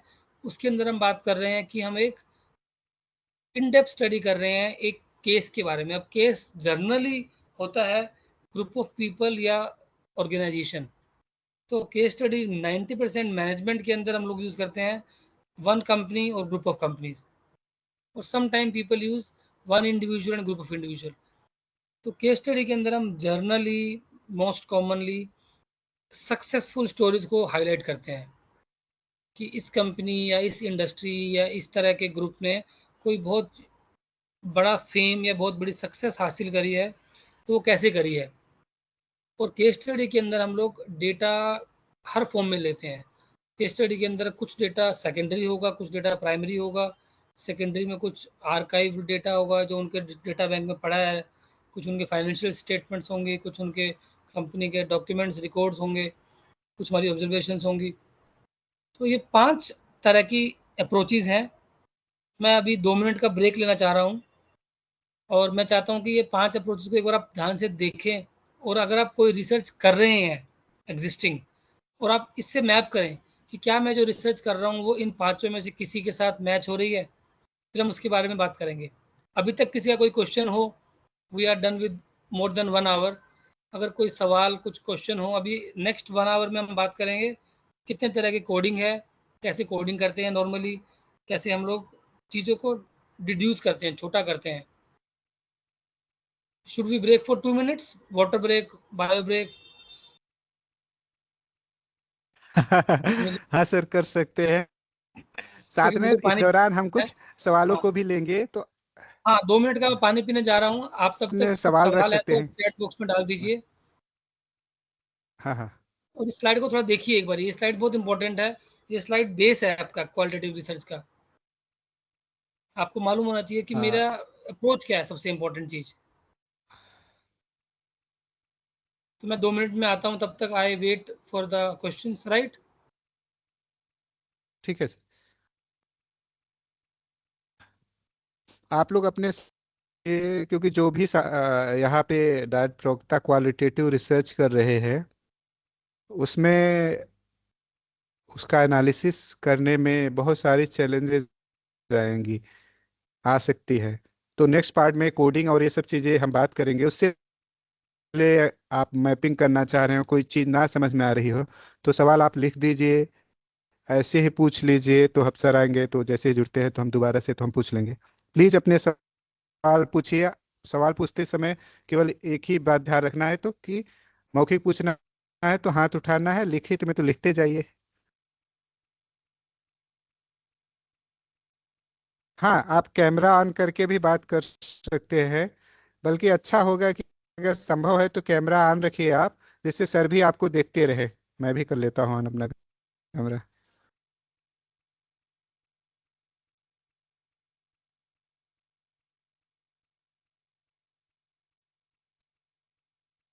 आप में बहुत सारे लोग क्वालिटेटिव रिसर्च इंटरव्यू कर रहे हैं, तो प्लीज़ सवालों को पूछिए, जैसे क्योंकि हम लोग लगभग अपने रिसर्च प्रोसेस के अंतिम फेज पे चल रहे हैं।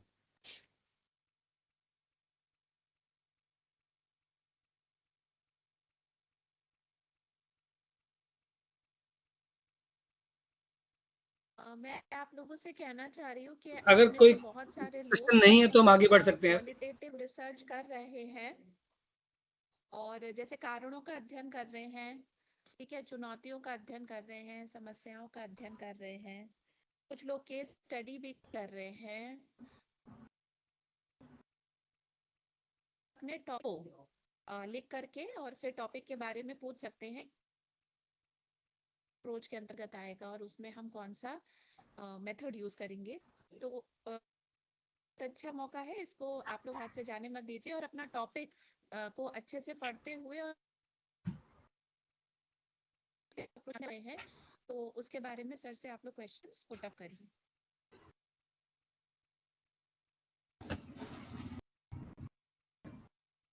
चलिए नीलेश जी, एक प्रश्न जो मुझे दिख रहा है चैट बॉक्स में, प्रश्न क्या है, if we get responses yes or no, then which statistics is better for data analysis? तो वीरेंद्र कुमार जी, अगर आप क्वालिटेटिव रिसर्च कर रहे हैं और जवाब यस या नो में आ रहा है तो मैं सोचता हूं कि वो रिसर्च की गहराई में नहीं जा रहे हैं आप, क्योंकि यस या नो आपका ऑब्जेक्टिव नहीं है। क्वालिटेटिव रिसर्च का ऑब्जेक्टिव तो है कि why yes and why no, how yes and how no. अगर आप क्वांटिटेटिव रिसर्च कर रहे हैं और आपके पास डाइकोटोमस रिस्पॉन्स आता है यस या नो की फॉर्म में, तो उस फॉर्म में आपके पास कुछ कुछ तरीके हैं उसको एनालाइज करने के। Normally people use chi square test, people use things which are related to frequency distribution या मोड का इस्तेमाल करोगे तो बहुत ज़्यादा ऑप्शन नहीं होती हैं हमारे पास, बट लोग मोड यूज़ करते हैं, फ्रीक्वेंसी टेबल यूज़ करते हैं या फिर काई स्क्वायर टेस्ट यूज़ करते हैं क्वांटिटेटिव रिसर्च में। और क्वालिटेटिव रिसर्च के अंदर तो हमको यहाँ से आगे बढ़ना है। अगर आपने बोला कि क्या आप माइंडफुलनेस के बारे में जानते हैं, वो बोलेगा हाँ जानता हूँ, तो वहाँ पे आपका सवाल शुरू होता है कि क्या होता है आपके हिसाब से, कि आप इसको किस तरीके से समझते हैं, देखते हैं। तो मेरा तो ये कहना है कि क्वालिटेटिव रिसर्च में हाँ या ना का वो नहीं होता है ज़्यादा अहमियत, आपको उसकी गहराई में जाना है और डेप्थ में जाना है। मुझे लगता है नितेश जी, मेरा भी शायद अभी इंटरनेट चालू हो गया है 5G, क्योंकि electricity.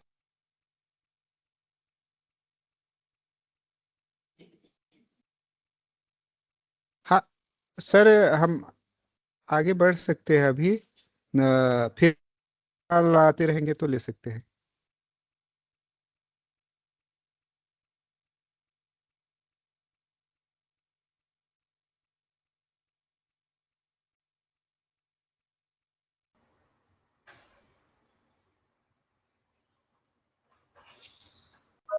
Nitesh ji, M I audible? Sir हम आपको अभी सुन पा रहे हैं, एकदम क्लियर आवाज आ रही है। वो लाइट आ गई वापस से, तो मैंने वापस से अपना वाईफाई से कनेक्ट कर दिया इसको, तो अब मैं भी प्रोजेक्ट कर सकता हूँ। अगर आपको प्रोजेक्ट करना है तो कर सकते हैं ऐसे भी। चलिए सर अभी मैं हम हटा चलते हैं रहा नेक्स्ट हूँ, आप स्लाइड। करिए। चलिए आप हटा दीजिए।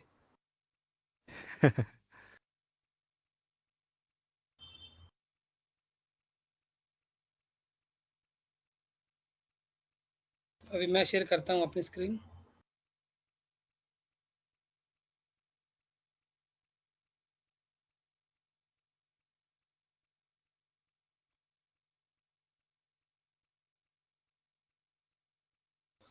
तो हम लोग अभी यहाँ पर हैं, राइट? आपको दिख रहा है मेरा स्क्रीन अभी? सर स्क्रीन तो अब भी नहीं दिख रहा है। स्क्रीन क्यों नहीं दिख रहा है मेरा? एक्चुअली हम लोग ना जूम पे काम करते हैं सब, मुझे थोड़ा सा टीम का काफ़ी पुराना एक्सपीरियंस। शेयर पर जाकर शेयर कंटेंट शेयर पर पे क्लिक जाके करके बस, मैं सर एंटायर शेयर पे स्क्रीन पे जाएंगे शेयर कर रहा हूँ। हाँ तो उसमें ऑप्शन आएगा विंडो या स्क्रीन, तो विंडो वाला सिलेक्ट करिए तो उसमें आपको दिख जाएगा अपना। हाँ, मैं विंडो पे भी कर रहा हूँ, स्क्रीन भी किया हम्म, पहले। अभी अगर खाली विंडो हम्म। करते हैं हम लोग, तो उसमें कई ऑप्शन आ जाएंगे जितने खुली हैं, तो जो ठीक। आपको चुनना है उसको चुन लीजिएगा सर। अभी दिख पा रही है विंडो आपको? नहीं तो आप ही सर, फिर मैं ही शेयर कर कीजिए। देता हूँ। ठीक है, छोड़ दीजिए, आप ही कीजिए। 14 पे है सर हम लोग। अब 14 के बाद 15 छोड़ के आप 16 पे आइए, स्लाइड नंबर 16 पर। 15 को बाद में करते हैं, पहले 16 दिखाते हैं। आ गए सर। आप में से किसी ने ये स्लाइड देखी है? ये डायग्राम पहले देखा हुआ है?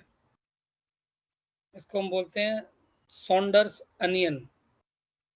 तो एक रिसर्चर है मार्क सॉन्डर्स, तो उन्होंने काफ़ी रिसर्च किया है कि किस तरह की रिसर्च आप कर रहे हैं।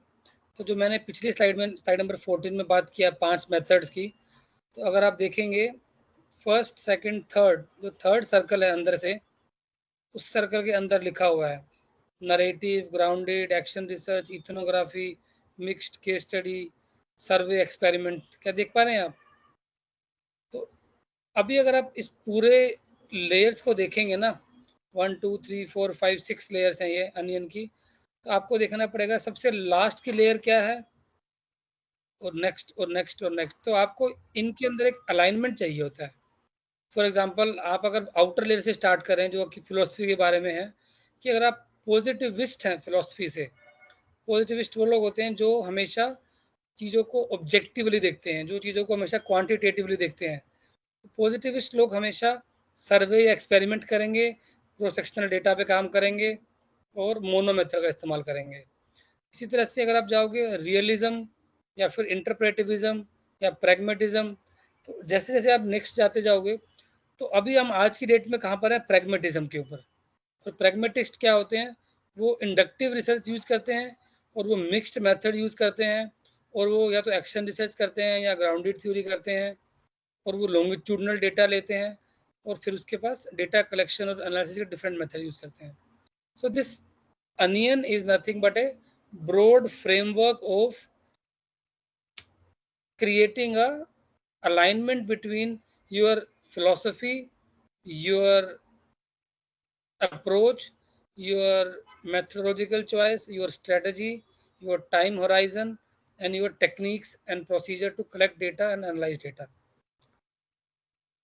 तो इस अनियन को थोड़ा सा एक बार देख लीजिए। मैं स्लाइड सारी शेयर कर दी आप लोगों के साथ ऑलरेडी। अगर जो रिसर्च कर रहे हैं क्वालिटेटिव में, इसको देख लीजिए एक बारी। अब आती है बारी कि डेटा को कैसे एनालाइज करना है। अब क्वालिटेटिव के अंदर आपके पास डेटा कौन कौन सा होगा और क्या क्या एनालाइज करना है। अब जाते हैं स्लाइड नंबर 17 के ऊपर। स्लाइड नंबर 17 में दो चीज़ें लिखी हुई हैं हम लोगों ने। एक तो लिखा हुआ है कि there is no formula, there is no stats, there is no softwares हैं, बट वो सॉफ्टवेयर्स भी पार्शियली काम करते हैं। We will talk about that little bit. और इसमें दो अप्रोचेज हैं। पहली अप्रोच है कि आप डेटा को कम कर रहे हैं, दूसरी अप्रोच है कि आप डेटा को बढ़ा रहे हैं। डेटा को बढ़ाना रिसर्चर का जनरली काम नहीं होता। डेटा को बढ़ाते हैं philosophers, but researcher generally data को कम करके उसका मीनिंग मेक करते हैं, उसका एसेंस निकालते हैं, उसके अंदर से थीम्स और कोड्स और पैटर्न निकालते हैं।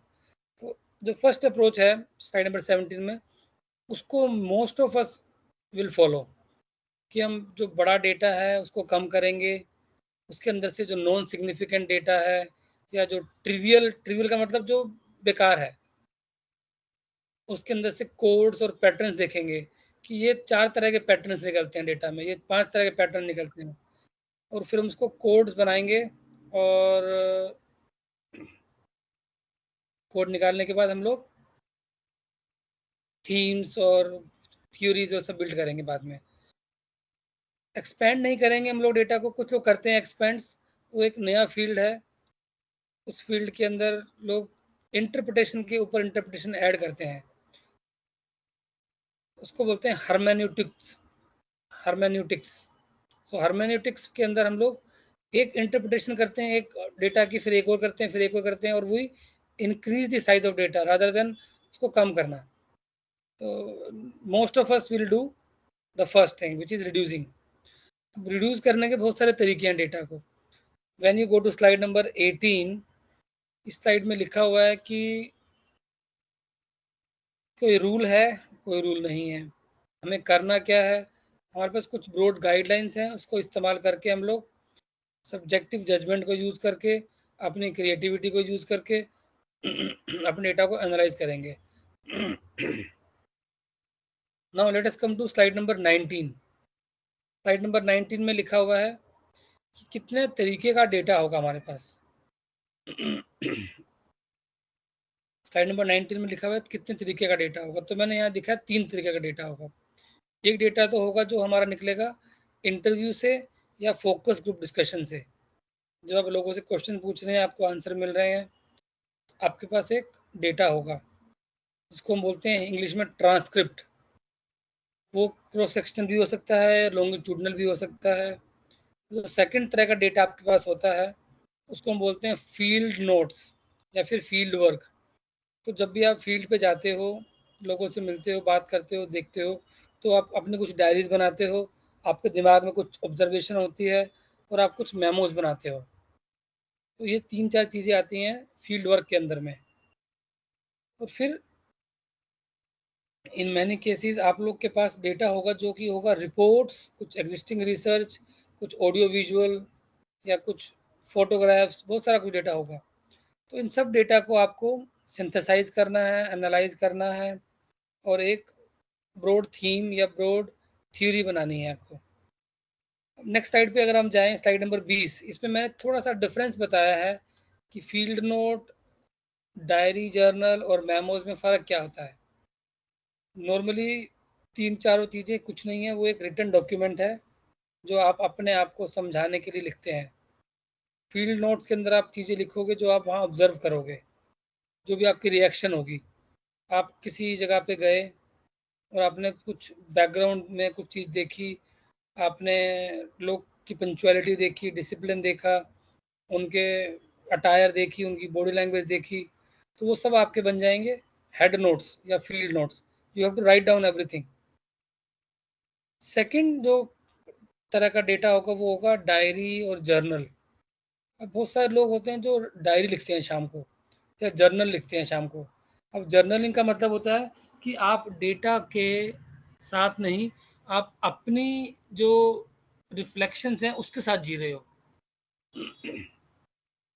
मतलब आपने सुबह फील्ड में गए, बहुत लोगों से मिले, बहुत सारी चीज़ें देखी, बट शाम को आप बैठते हो नोटबुक लेकर और आप सोचते हो कि यार उस मोमेंट पर किसी इंसान ने ऐसी बात क्यों करी, उसके पीछे कोई बिहेवियरल रीजनिंग है, उसके पीछे कोई साइकोलॉजिकल रीजनिंग है, उसके पीछे कोई कॉग्निटिव रीजनिंग है, उसके पीछे क्या रीज़न है, उसके पीछे कोई सोशल प्रोसेस है, उसके पीछे कोई पॉलिटिकल इंटेंशन है। तो आप रिफ्लेक्ट करते हो और फिर आप जो आपकी एग्जिस्टिंग थ्योरीज पड़ी होती हैं या एग्जिस्टिंग डेटा आपके पास होता है, तो आप उसके ऊपर एक मीनिंग देते हो कि ये पॉसिबल ये रीजंस है। वो इसको बोलते हैं डायरी या फिर जर्नल। डायरीज जो होती हैं वो ज़्यादा इमोशनली चार्ज होती हैं, जर्नल थोड़े से रैशनल होते हैं। थर्ड कैटेगरी होती है डेटा की जो फील्ड पे आप लेते हो, उसको बोलते हैं मेमो। अब मेमोज का मतलब है act of recording reflective notes. ज़्यादा फर्क नहीं है जर्नल और मेमोज के अंदर। Memos to my knowledge is something which is more abstract. Memos are generally theory related word, कि आपने किसी मैनेजर को ऑब्जर्व किया कि मैनेजर अपने कैसे बात कर रहा है स्टाफ के साथ, तो आपने बहुत सारी चीज़ें लिखा कि वो अथॉरिटी शो कर रहा है, वो अपना पावर शो कर रहा है, पावर डिस्टेंस ज़्यादा है, उसके बातों में थोड़ा सा रूखापन है। तो अब इन सब चीज़ों को आप एक मेमो एक मीनिंग देंगे ओवरऑल कि culture of that particular place is very authoritative और इट्स वेरी सेंट्रलाइज्ड और इट इज़ लिटिल ब्यूरोक्रेटिक। सो अगर आपको ऐसा कुछ मिल रहे हैं वर्ड्स जो कि थ्योरेटिकल करेक्ट है, तो आप उसको मेमोज में डालते हैं नॉर्मली। इसके बाद आते हैं नेक्स्ट स्लाइड की, स्लाइड नंबर 20-21 को मैं छोड़ रहा हूँ, स्लाइड नंबर 22 पे आते हैं। 22 slide is very very important. Slide number 22 के अंदर हम बात करेंगे कि इंटरव्यू डेटा को हमें कैसे कोड्स बनाने हैं, कि डेटा को कोड में कैसे लाना है।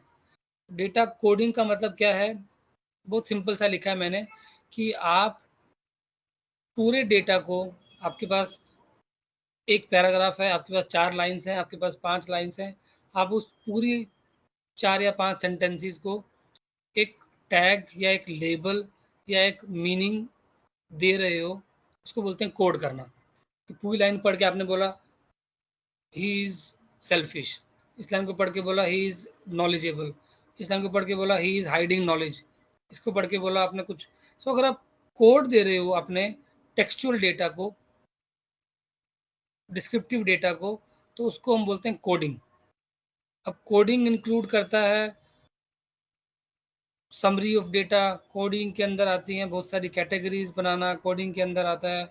आप उस चीज़ को इमोशनली कुछ वर्ड दे रहे हो, तो कोडिंग की बहुत सारी कैटेगरीज हैं। अभी सबसे जो डिफ़िकल्ट पार्ट होता है वो कोडिंग होता है कि आप डेटा को कैसा कोड कर रहे हो, क्योंकि कोडिंग के अंदर आपकी सब्जेक्टिविटी, आपका बायस रहता है हमेशा। तो मैंने नेक्स्ट स्लाइड में बात किया हुआ है, दो तरह की कोडिंग है अभी, slide number 23, which is inductive coding and deductive coding. जो इंडक्टिव कोडिंग है वो क्या है कि आप डेटा से कोड्स को इमर्ज करा रहे हो, कि आपके पास पहले कुछ लिस्ट नहीं है, आपके पास कुछ क्वेश्चंस हैं और वो डेटा ही आपको इवोल्व करेगा या उस कोड्स को जन्म देगा। डिडक्टिव के अंदर आपके पास पहले से ही एक लिस्ट होती है कि लिटरेचर में ये चीज़ें हैं, पुराने रिसर्चर ने ये चीज़ें की हुई हैं, ये शोध में पहले से पाया गया है।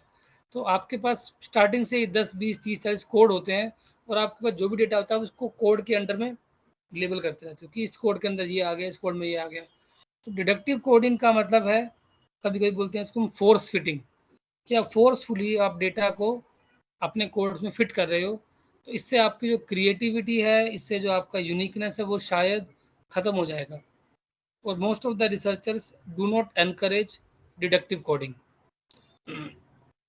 जो इंडक्टिव कोडिंग है वो ज़्यादा ऑथेंटिक है, ज़्यादा प्योर है, ज़्यादा रियल है, क्योंकि वो लोगों से आ रही है, लोगों के डायरेक्ट एक्सपीरियंसेस से आ रही है, उनके ग्राउंडेड एक्सपीरियंस से आ रही है। तो इंडक्टिव कोडिंग जनरली हम लोग करते हैं।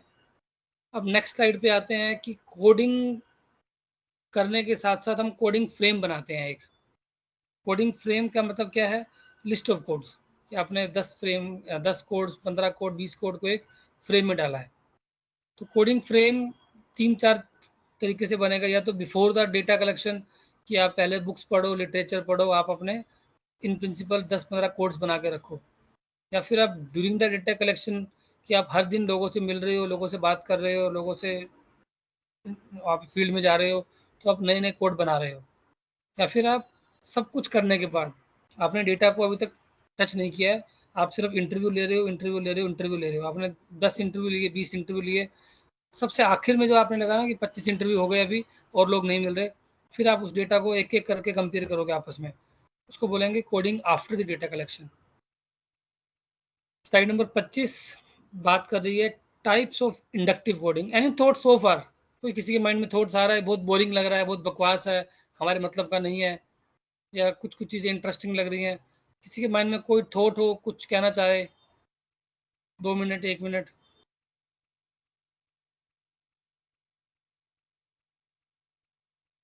Anyone? No response means I should proceed. एक दो सवाल पड़े हैं चैट बॉक्स में, बाद में ले लेंगे। चैट बॉक्स में सवाल है, बाद में ले लेंगे, ठीक है। तो अभी हम बात करेंगे types of inductive coding. Anyone, what is the meaning of inductive? Inductive का हिंदी मीनिंग मुझे नहीं पता है, कोई बताएगा मुझे? क्योंकि ये वर्ड मैं बहुत यूज कर रहा हूँ, inductive, deductive.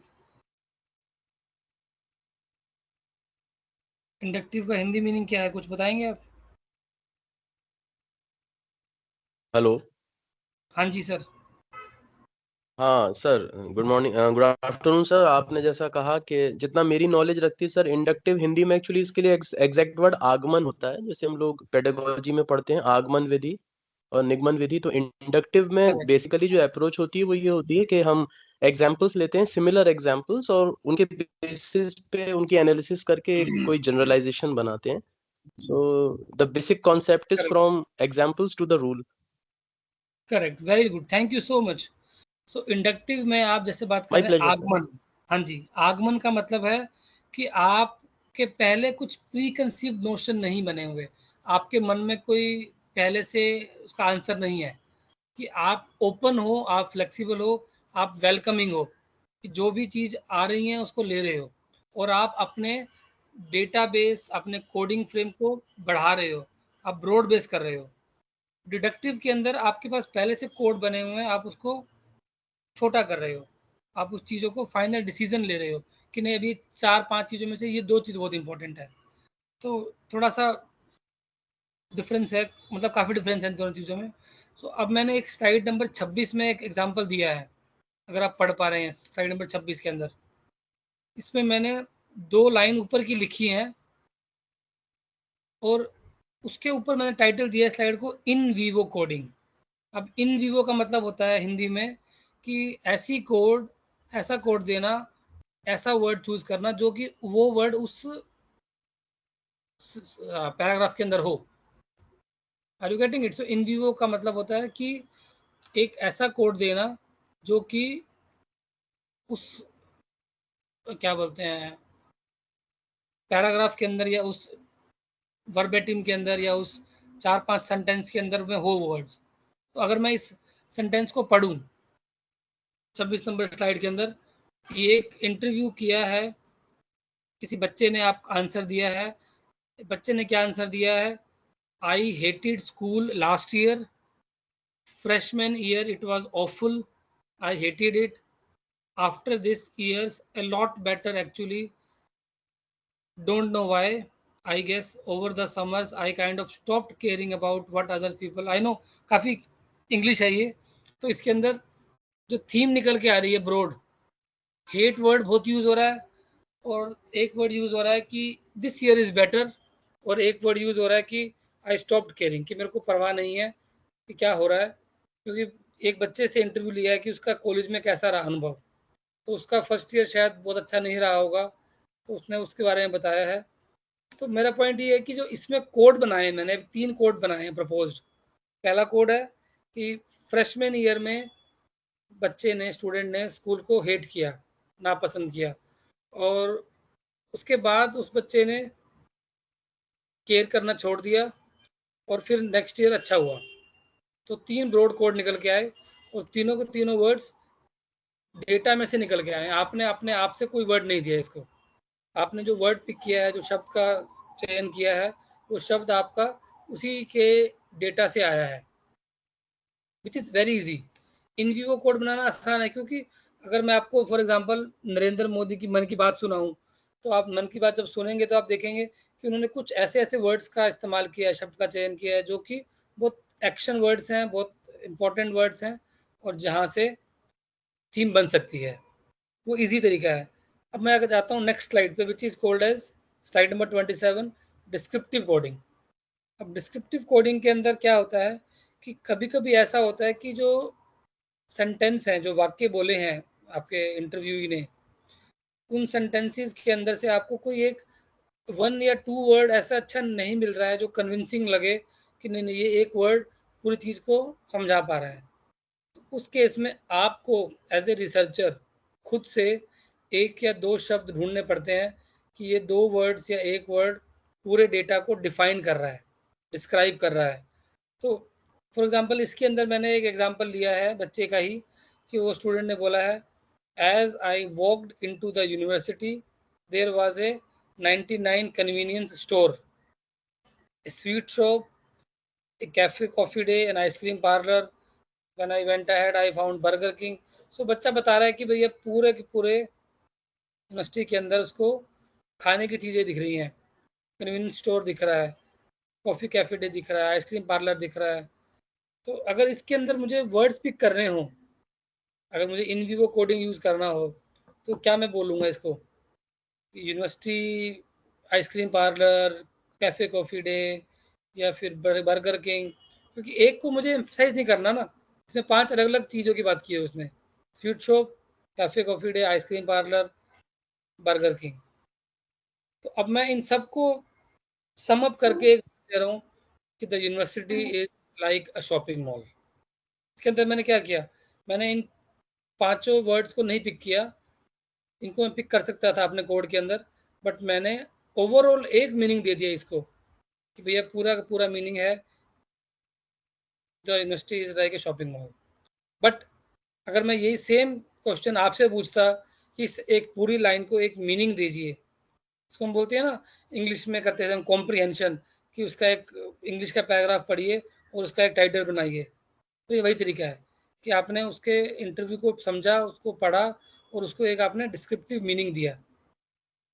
It is not easy, क्योंकि जो डिस्क्रिप्शन है, जो मीनिंग है, जो आपको समझ में आ रहा है, दूसरे आदमी को समझ में आएगा उसका भी सेम मीनिंग है या नहीं है, उसमें बहुत डिबेट होता है। अभी भी मैं बात करूं, क्योंकि मेरा अभी भी एक इंटरव्यू है आपकी क्लास के तुरंत बाद 2 बजे मुझे एक कंपनी के, एक बड़ी कंपनी के CHRO का इंटरव्यू लेना है, और उसमें हम 3 रिसर्चर हैं, और जो मेरे साथ 2 अदर रिसर्चर हैं, हम लोगों ने 3-4 इंटरव्यू कर लिए हैं पहले। और जो 4 इंटरव्यू किए हैं, हमको उस कंपनी के कल्चर के बारे में स्टडी करना है। और जो मेरे को रिसर्चर हैं, उन्होंने बोला कि उनका जो कल्चर है बहुत प्रोग्रेसिव है। मैंने कैसे लगा, बोलते हैं उन्होंने 2019 में ये किया, 20 में ये किया, 21 में किया। बट मुझे उनकी बातों से पता लग रहा है कि उनके कल्चर में कुछ चीज़ें ऐसी हैं जो वो ओपन टू शेयर नहीं है। तो मैं बोल रहा हूँ कि उनका कल्चर थोड़ा सा क्या है, नॉन ट्रांसपेरेंट और अनट्रांसपेरेंट। तो इट्स ए मीनिंग मेकिंग। अब हम लोग डिबेट कर रहे हैं, तो मैं उसको एविडेंस दे रहा हूँ कि मेरा ये जो मीनिंग है वो कहाँ से आया, कि मैंने ये 4 या 5 चीज़ें पढ़ी, या 4 या 5 चीज़ें समझी, और मुझे लग रहा है कि उसने ऐसा बोला है, इसका मीनिंग ये है। तो उसके अंदर बहुत बारी क्या होता है कि हम लोग एक फाइनल कंसेंसस पे नहीं आ पाते, हम दोनों लोग डिफरेंट बात करते हैं। तो बहुत सारे केसेस में ऐसा हुआ है कि हम लोग वापस से जिसका इंटरव्यू लिया है उसके पास जाते हैं हम लोग, और हम बोलते हैं कि क्या आपने जो पूरा ये सब 2 पैराग्राफ का आंसर दिया, इस पूरे पैराग्राफ को हम 1 वर्ड दे सकते हैं मीनिंग? वो बोलेगा हाँ हाँ दे सकते हैं। वो बोलेगा नहीं नहीं, मेरा ये मतलब नहीं था, मेरा मतलब कुछ और था। तो whom should we trust?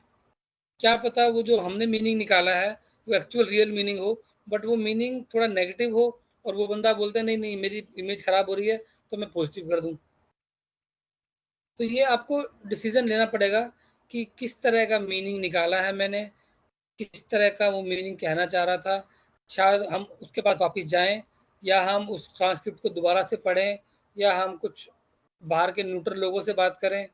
तो इन सब तरीकों को हम बोलते हैं ट्रायंगुलेशन। तो ट्रायंगुलेशन जो होता है वो डेटा की वैलिडिटी और एक्यूरेसी को डिफाइन करता है। और इसमें एक बहुत बड़ा प्रिंसिपल है और बहुत इंपॉर्टेंट प्रिंसिपल ये है कि you must always have thick description. Thick का मतलब मोटा, कि कोई भी चीज़ आप आंसर ले रहे हैं तो हमेशा उनसे स्टोरीज पूछिए, उससे पूछिए क्यों। तो there is again a concept called as 5 why, कि 5 बार उससे वाई वाई वाई वाई पूछिए कि ऐसा क्यों हुआ। वो कहता है ऐसा इसलिए हुआ, फिर ऐसा क्यों हुआ, ऐसा इसलिए हुआ। तो जब तक आपको मालूम नहीं पड़ जाता कि आपकी थिंकिंग और उसकी थिंकिंग सेम लेवल पे आ गई है, तब तक आप उस चीज़ को डेप्थ में जाइए, तभी आप उसका एक मीनिंग दे पाएंगे। अदरवाइज आपके मीनिंग में और शायद जो उसका जो कहने का मतलब था उसमें बहुत फर्क होगा। Any questions? आप लोग को इंटरव्यू कर रहे हैं, कुछ आपको दिक्कत आ रही है मीनिंग मेकिंग में, आपको लगता है कि हम जो मीनिंग देते हैं वो मीनिंग कुछ और होता है, जो हम कोड बनाते हैं वो कुछ और होता है। Should I go to the next slide? So let us go to the next slide, slide number 28. Slide number 28 Nilesh ji आपने किया ना? नितेश जी, मैं नितेश को नीलेश बोल रहा हूँ, कुछ कंफ्यूजन है मुझे क्योंकि मेरा यहाँ पे एक मित्र नीलेश, तो Nitesh is becoming Nilesh for me. Sir तो नितेश 28 जी पे ने है। 28 पे कर दिया है। तो 28 स्लाइड अगर आप पढ़ेंगे उसका नाम है प्रोसेस कोडिंग। कि यहाँ पर मैं जो भी उसका डिस्क्रिप्शन दिया है, जो भी उसने इंटरव्यू में रिस्पॉन्स दिया है मुझे, मैं उस रिस्पॉन्स के अंदर से ऐसे वर्ड्स ढूंढ रहा हूँ जो एक प्रोसेस है, जो कि एक जरंड है, जो कि आईएनजी से खत्म हो रहा है। मतलब जहाँ पर आपको लगता है कि कोई काम हो रहा है, जिसको हम बोलते हैं वर्ब। तो इसके अंदर हम लोग, अगर हम एग्जांपल दिया है मैंने, well that's one problem, that my school is pretty small, so if you say one thing to one person then decide to tell 2 people, then इसको पढ़िए आप एक पैराग्राफ को, क्या लिखा है ये। वो कह रहा है कि मैं एक बात किसी को बोलता हूँ तो 2 के पास जाती है, 2 से 4 के पास जाती है, 4 से आप सबको मिलती है, और फिर वापस मुझे वो चीज़ सुनने को मिलती है। तो इसका मतलब क्या हुआ, इसका अगर मुझे मीनिंग देना हो, कुछ लोग बोलेंगे कि स्कूल के अंदर बहुत अफवाहें फैलाई जा रही हैं, या इनफॉर्मल कम्युनिकेशन बहुत ज़्यादा है, या र्यूमर्स बहुत हैं, या ग्रेप वाइन बहुत है। तो अगर मैं इसको र्यूमर बोलूँगा तो एक डिफरेंट मीनिंग है। अगर मैं इसी चीज़ को बोलूँगा grape wine, Have you heard of this word grapevine?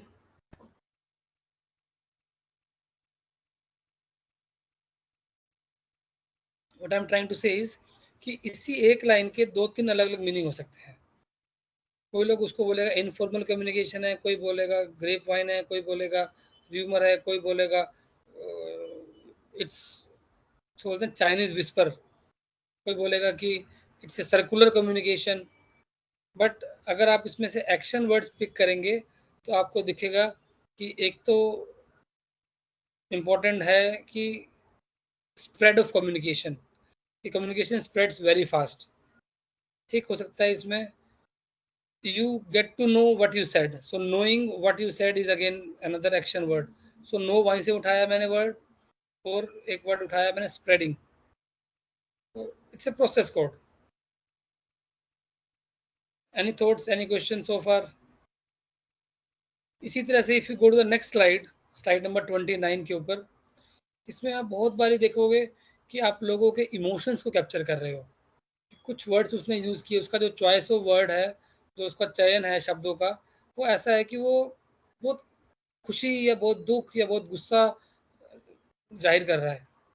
या फिर कुछ बारी आप देखोगे कोड्स के अंदर कि वो बंदा या जो रिस्पोंडेंट है वो आपको बहुत ज़्यादा वैल्यू ड्रिवन लग रहा है, कि उसके कुछ कोर वैल्यूज़ हैं या कोर बिलीव्स हैं जिसको वो बार बार से बताना चाह रहा है। सिमिलरली कुछ बारी आपको लगेगा कि रिलेशनशिप्स के बारे में बात कर रहे हैं वो लोग, कि हमेशा आप कोज एंड इफेक्ट देखते हो, कि उसके अंदर से ये लग रहा है कि हर एक चीज़ के बारे में वो बताना चाह रहा है कि इसका कारण क्या है, उसका कारण क्या है।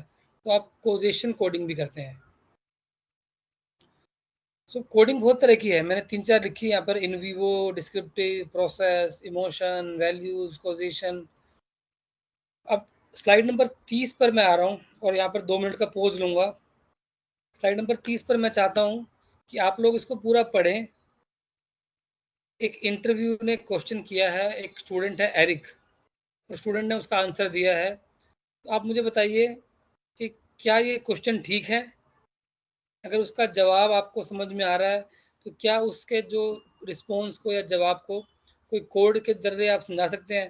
कि जो सेकंड लाइन लिखी है, एरिक ने जवाब दिया है पहले क्वेश्चन का, how did the bully affect you during this period. So bully एक कंसेप्ट है, आपको पता होगा। बुली का मतलब होता है बच्चों को जब सीनियर्स तंग करते हैं या क्लासमेट तंग करते हैं तो क्लास में बुली करते हैं। तो बुली किया तो कैसे किया? तो अगर मैं पहली ही लाइन सिर्फ पढ़ूं उसका आंसर, तो क्या मैं उसको कोई कोड दे सकता हूँ? I am stopping for 2 minutes. I want you to read only the response of Eric on the first question, और मुझे बताओ उस रिस्पॉन्स को आपको कोई कोड देना हो तो क्या कोड देंगे?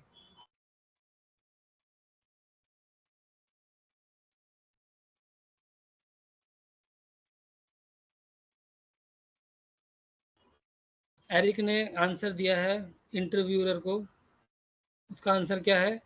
आई started to feel very insecure. In other words, I started to doubt myself more and more. I lost my self-confidence. I thought there has been something wrong with me, because otherwise they would not have picked me up as a victim. I believed all stupid things they said about me. So I really got very bad self-confidence from all the bullying. I really don't dare to do things I wanted to do when other people were nearby. उसने 4-5 लाइनें बोली हैं इसके अंदर। अब क्या हम descriptive code कर सकते हैं इसके ऊपर, या हम इन विवो कोड कर सकते हैं, या हम प्रोसेस कोड कर सकते हैं, या हम इमोशंस पढ़ सकते हैं बच्चे के क्या इमोशंस हैं, या हम कोजेशन देख सकते हैं कि जो बुली का कोज क्या है या उसका आउटकम क्या है, या हम कुछ और चीज़ देख सकते हैं इसके अंदर। अब बहुत 50-60 लोग आप लोग हों, अब शायद इसके 50 डिफरेंट मीनिंग निकल सकते हैं।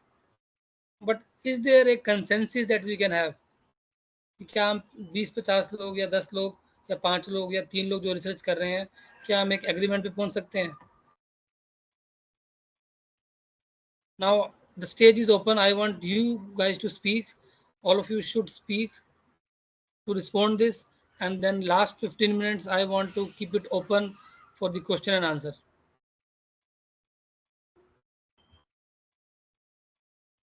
कोई कुछ कहना चाहेगा इसके ऊपर, या फिर इसका आंसर देखना चाहेंगे नेक्स्ट स्लाइड में?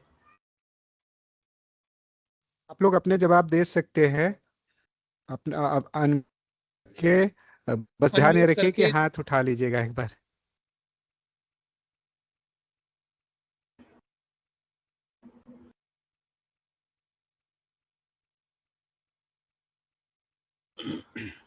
मुझे लगता है बहुत सारे लोग स्लीप मोड में हैं या फिर हाइबरनेट में हैं।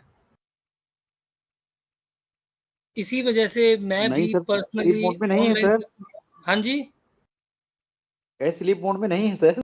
नहीं, बहुत सारे लोग, आप तो नहीं हैं, बाकी जवाब नहीं दे रहे, 72 लोग हैं, बट 72 बारी भी लोगों ने मुझे इंटरप्ट नहीं किया। इसका मतलब सब लोगों ने एक बारी भी कुछ क्वेश्चन नहीं पूछा है, तो सिर्फ 4 या 5 जवाब आए हैं मुझे अभी तक। तो आप बताना चाहेंगे कुछ इस बारे में? हाँ। सर एक एक क्वेश्चन हमारा ये है सर कि जैसे पूर्व आकलन किया और पश्च आकलन किया, डेटा कलेक्ट किया मैंने, हम्म। तो हाँ जी, हाँ उसमें जी। अब कंपेयर करके ग्राफ कैसे ड्रा करेंगे और कैसे, मतलब जैसे 300 का हमने डेटा कलेक्ट किया है 300 बच्चों का, हम्म। तो उसमें हम नहीं, कैसे देखो, कंपेयर करें? अब क्वालिटेटिव जैसे डेटा में बहुत, ग्राफ में क्या दिखाना चाहते हैं आप? अब जैसे क्या है कि सारे बच्चों को तो हम ग्राफ दिखा नहीं सकते 300 बच्चे का। नहीं, मेरा क्वेश्चन ये है कि ग्राफ में आपको दिखाना क्या है? एक्स एक्सिस वाई एक्सिस होता है ना ग्राफ के अंदर, तो आपको क्या हाँ दिखाना? वो होता है, लेकिन क्या क्या 300 बच्चों का हम मतलब ग्राफ में दिखाएं कि मतलब कि पश्चिम में आप इतना पाया, पूर्व एक में इतना एक पाया? सॉफ्टवेयर होता है एन वीवो करके या फिर आर करके, उसमें ना एक आता है वर्ड क्लाउड। तो जी वर्ड क्लाउड जो है वो बहुत पॉपुलर कंसेप्ट है। वर्ड क्लाउड जी दिखाइए, वो एक ग्राफ ही है। मतलब 300 बच्चों ने कौन कौन से वर्ड्स को कितनी बारी बोला, तो वो हर एक वर्ड जी की फ्रीक्वेंसी देगा। अभी जैसे आजकल जी ये चल रहा था एक नैरेटिव कि पिछले इलेक्शंस के अंदर नरेंद्र मोदी जी ने इतने स्पीच दिए और उन्होंने हिंदुत्व के बारे में इतना शब्द बोला, उन्होंने गरीबी के ऊपर इतना बोला, बट उन्होंने बेरोजगारी के ऊपर कुछ कम बोला। तो वो जी जी रिसर्चर क्या कर रहे हैं कि वो उनके पूरे इंटरव्यू के डेटा को पकड़ते हैं या उसके स्पीच को पकड़ते हैं और उसमें जितने वर्ड्स हैं उनकी जी फ्रीक्वेंसी काउंट करते हैं कि आपने एक वर्ड जी को 70 बार बोला, इसका मतलब वो वर्ड बहुत इंपॉर्टेंट है। बट मैं ये बोल रहा हूँ एज ए रिसर्चर कि कभी कभी ऐसा भी होता है कि कुछ वर्ड्स आपने शायद 2 या 3 बार ही बोले या एक बार भी बोला, बट वो वर्ड मिस हो जी जाता है।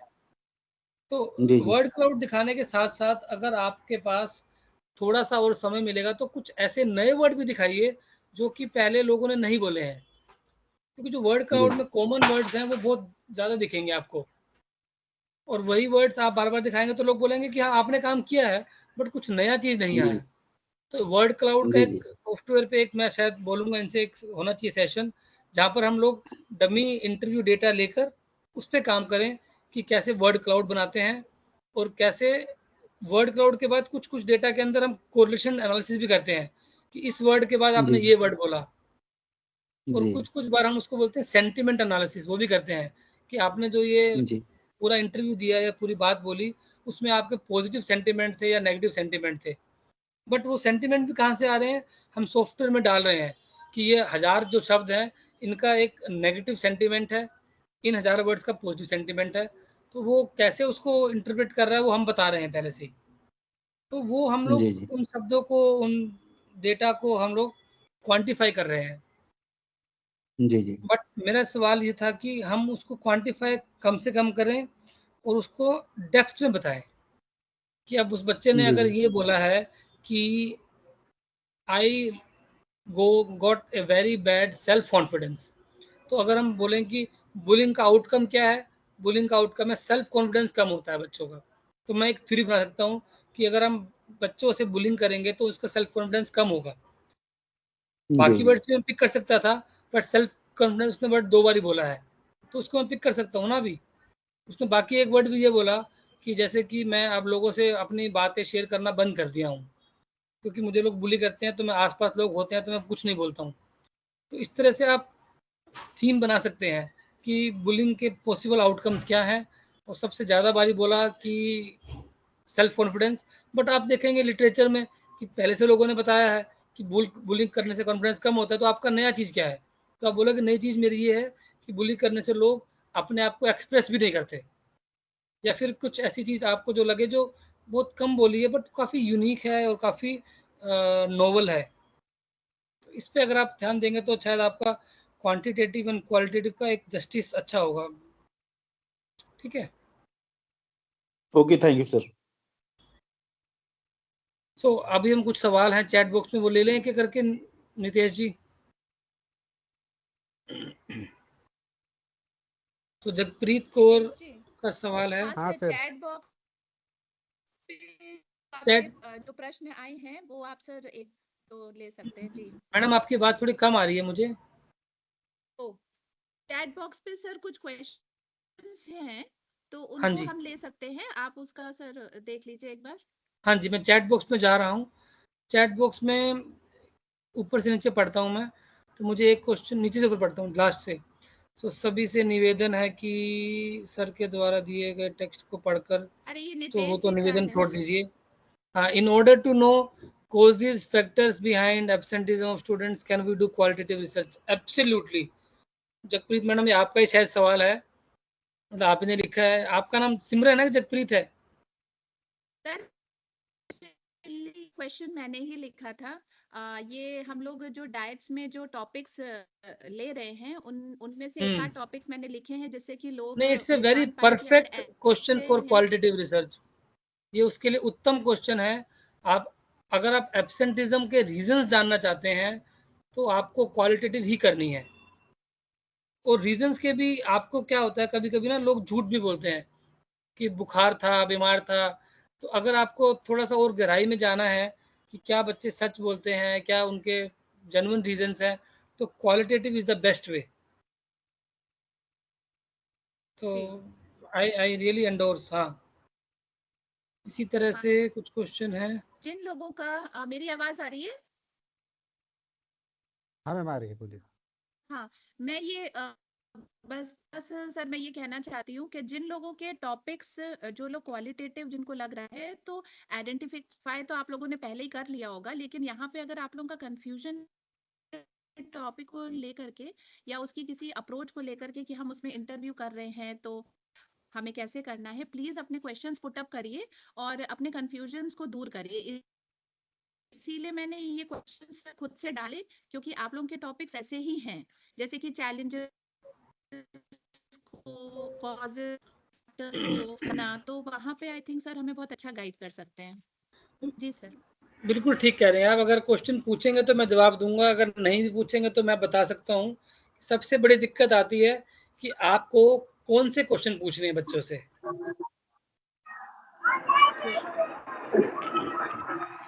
हाँ हेलो। हाँ जी, हेलो। हाँ भारती सिंह जी, हाँ हम हाँ, आपका सवाल नमस्ते देख पा रहे सर। हैं सर, बात पूरी कर ले फिर आप बोलिएगा। जी जी। भारती सिंह जी, मैं ये बोल रहा था सर आप बोलिए। कि सबसे जो स्टार्टिंग प्रॉब्लम है कि मुझे इंटरव्यू लेना है, क्वालिटेटिव रिसर्च करनी है, तो मेरे इंटरव्यू क्वेश्चंस क्या होंगे। सबसे इंपॉर्टेंट प्रॉब्लम वहीं पे आती है कि आपके जो क्वेश्चंस होते हैं ना इंटरव्यू के, वो बहुत बारी होते हैं क्लोज एंडेड, जिसमें हाँ या ना में आंसर आता है। तो जब भी आप क्वेश्चंस बनाए इंटरव्यू के, तो दो बातों का ध्यान दें। एक तो आपके क्वेश्चन हमेशा ओपन एंडेड हो, और दूसरा आपके क्वेश्चन लीडिंग ना हो। लीडिंग क्वेश्चन का मतलब है कि आपके क्वेश्चन में ही आंसर छिपा है। तो आप बोलेंगे कि आप कुछ आप बताना चाहेंगे कि मैक्सिमम बच्चे इस वजह से नहीं आते, कि आपके क्या रीजन है एब्सेंट होने के। तो अगर आपके मन में कुछ आंसर्स हैं पॉसिबल, तो उनको अपने तक ही रखो। अपने रिस्पोंडेंट्स को लीड मत करो, पहले कुछ आंसर दे, कुछ हिंट मत दीजिए उनको। जी जी। जी बताइए मैडम, अभी आप। हाँ सर, जैसे मेरा टॉपिक है सर कि बाल पत्रिकाओं का बच्चों के पढ़ने की आदत पर प्रभाव का अध्ययन।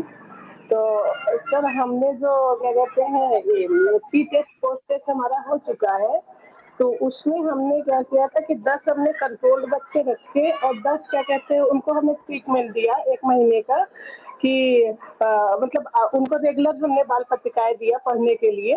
35 विद्यालय में हमारा एक था, तो उनको रेगुलर दिया। फिर उसमें हमने एक बाल पत्रिका दिया विज्ञान, जो एनबीटी की किताब आती है यहाँ पर मतलब विद्यालय में, तो उसमें हमने विज्ञान मतलब विज्ञान से संबंधित बुक्स दिए, नैतिक शिक्षा से संबंधित बुक्स भी है और कहानियों से संबंधित, और उसमें हमने कुछ क्वेश्चन तैयार किए। तो क्या कहते हैं, ओपन इंडेड भी है, क्लोज इंडेड भी है। तो उन बच्चों का हमने ये एनालिसिस किया कि मतलब कंट्रोल ग्रुप रख के, और जो जिनको हमने ट्रीटमेंट दिया, जो 10 बच्चों को, 10 बच्चे हमारे कंट्रोल ग्रुप में थे और 10 बच्चों को हमने ट्रीटमेंट दिया। तो क्या कहते हैं, तो फिर ये हमने काम किया है, क्या ये हम सही दिशा में जा रहे हैं कि नहीं? हमारे देखिए मैडम, क्वेश्चन जो है उन्हीं से आपका जो संबंधित। रिसर्च है बिल्कुल अच्छा है, दिशा भी अच्छी है, बट जो आपकी ये रिसर्च है ये है एक्सपेरिमेंटल रिसर्च। तो एक्सपेरिमेंटल रिसर्च के अंदर आपके पास 2 ग्रुप्स होते हैं, एक्सपेरिमेंट ग्रुप और कंट्रोल ग्रुप। तो उस रास्ते पे आप बिल्कुल ठीक जा रहे हैं। तो अब इसके बाद जो फेज 2 में आप कर सकते हो चीजें, अगर आपको इसके रिसर्च में आपको लगता है कि जिस बच्चों को आपने स्पेशल अटेंशन दिया है या उस पर ध्यान दिया है या आपने उनको कुछ एक्स्ट्रा नॉलेज दिया है, तो उनका अगर फायदा हो रहा है उनको, तो उसके बाद आप उनसे एक इंटरव्यू करके या बात करके पूछ सकते हैं। इसको हम बोलते हैं एक्सप्लेनेटरी सीक्वेंशियल रिसर्च। तो एक्सप्लेनेटरी का मतलब है कि जो आपके एक्सपेरिमेंट की फाइंडिंग्स आई हैं, आप उनको एक्सप्लेन कर रहे हो through interview data, through qualitative data. तो कभी कभी क्या होता है, जो फाइंडिंग्स होती है ना, वो हमारे जो एक्सपेक्ट होती है उसके अकॉर्डिंग नहीं आती, तो उसको एक्सप्लेन करने का हमारे पास कोई रीजन नहीं होता। तो मैं चाहूंगा कि आप एक्सप्लेनेटरी कोजल डिजाइन के बारे में थोड़ा पढ़ें, और आप एक्सपेरिमेंट रिसर्च खत्म करने के बाद अगर आपकी फाइंडिंग जो भी आती है उसको जस्टिफाई करने के लिए बच्चों से कुछ इंटरव्यू भी ले सकते हैं। बट अभी आपका डायरेक्शन ठीक है एक्सपेरिमेंट रिसर्च का। तो हमने इन बच्चों के लिए जो बुक्स दिया है, तो उनकी शैक्षिक प्राप्ति के लिए कि हाँ उनको क्या फायदा हुआ, ये बुक्स पढ़ने के, उनके ज्ञान का कितना विकास हुआ, या उनके सोचने समझने की, या रचनात्मक, कुछ ऐसे ही किताब बुक्स दिया है। हाँ, तो उसके लिए हमने एक अलग क्वेश्चन तैयार किया बच्चों के लिए, इसमें बुक्स है। हाँ, तो फिर बाद में प्रभाव तो अच्छा पड़ा है 1 महीने में, क्योंकि रेगुलर नियमित पढ़े हैं बच्चे जहाँ पर वो किया। अभी तक एनालिसिस नहीं किया है डेटा की। और फिर बाद में जो हमारे मतलब इन बच्चों को जो पोस्ट टेस्ट लिए उसमें तो अच्छा रिजल्ट आया है सर। तो क्या उसके अलावा भी बना सकते हैं जो अभी आप कह रहे हैं कि एक मतलब इंटरव्यू के लिए? देखो मैडम, इसके अंदर 2 चीजें हैं। एक तो आप अभी आप कंट्रोल ग्रुप में काम कर रहे हैं, आपने उनको बुक्स भी दिया, एक्स्ट्रा टाइम भी दिया, और प्रभाव बच्चों पे पड़ रहा है, बट उसको आप मेजर कैसे कर रहे हैं वो इम्पोर्टेंट है। तो आपको बच्चों का जो भी एग्जाम लेना पड़ेगा या उनका परीक्षा कराना पड़ेगा, देखना पड़ेगा कि जिस बच्चों पे आपने एक्सपेरिमेंट किया है वो बच्चे ज़्यादा अच्छे हैं कि नहीं, पहले तो प्रूव करना पड़ेगा। और उसके बाद आपको देखना पड़ेगा कि क्या ये प्रभाव इसी का है या और कोई और वेरिएबल भी है। तो नॉर्मली क्या होता है कि बच्चों के साथ हम काम करते हैं तो बहुत सारी और भी चीज़ें होंगी ना जो उनके आउटकम को इफेक्ट करेंगी। कि पेपर आसान आ गया, बच्चों ने घर पे भी अच्छा पढ़ाई किया, उसके घर में छोटा बड़ा भाई पढ़ाने वाला है, तो आपको वो देखना पड़ेगा, वो इंटरव्यू करके मालूम पड़ेगा कि क्या उस दौरान बच्चों को कोई और भी इनपुट दिया गया जिससे उसके रिजल्ट अच्छा आया। वो आप उसको प्रूव कर सकते हो कि हमने बच्चों का इंटरव्यू किया, उसको हम बोलते हैं एक्स्ट्रा नोवस वेरिएबल, जो कि इररिलेवेंट या आपकी रिसर्च से नहीं है। तो उसके बारे में आपने क्या स्टडी किया कि क्या ऐसे कुछ और वेरिएबल भी थे जो उसको फायदा करा रहे थे, उसके बारे में आप पूछ सकते हैं बाद में।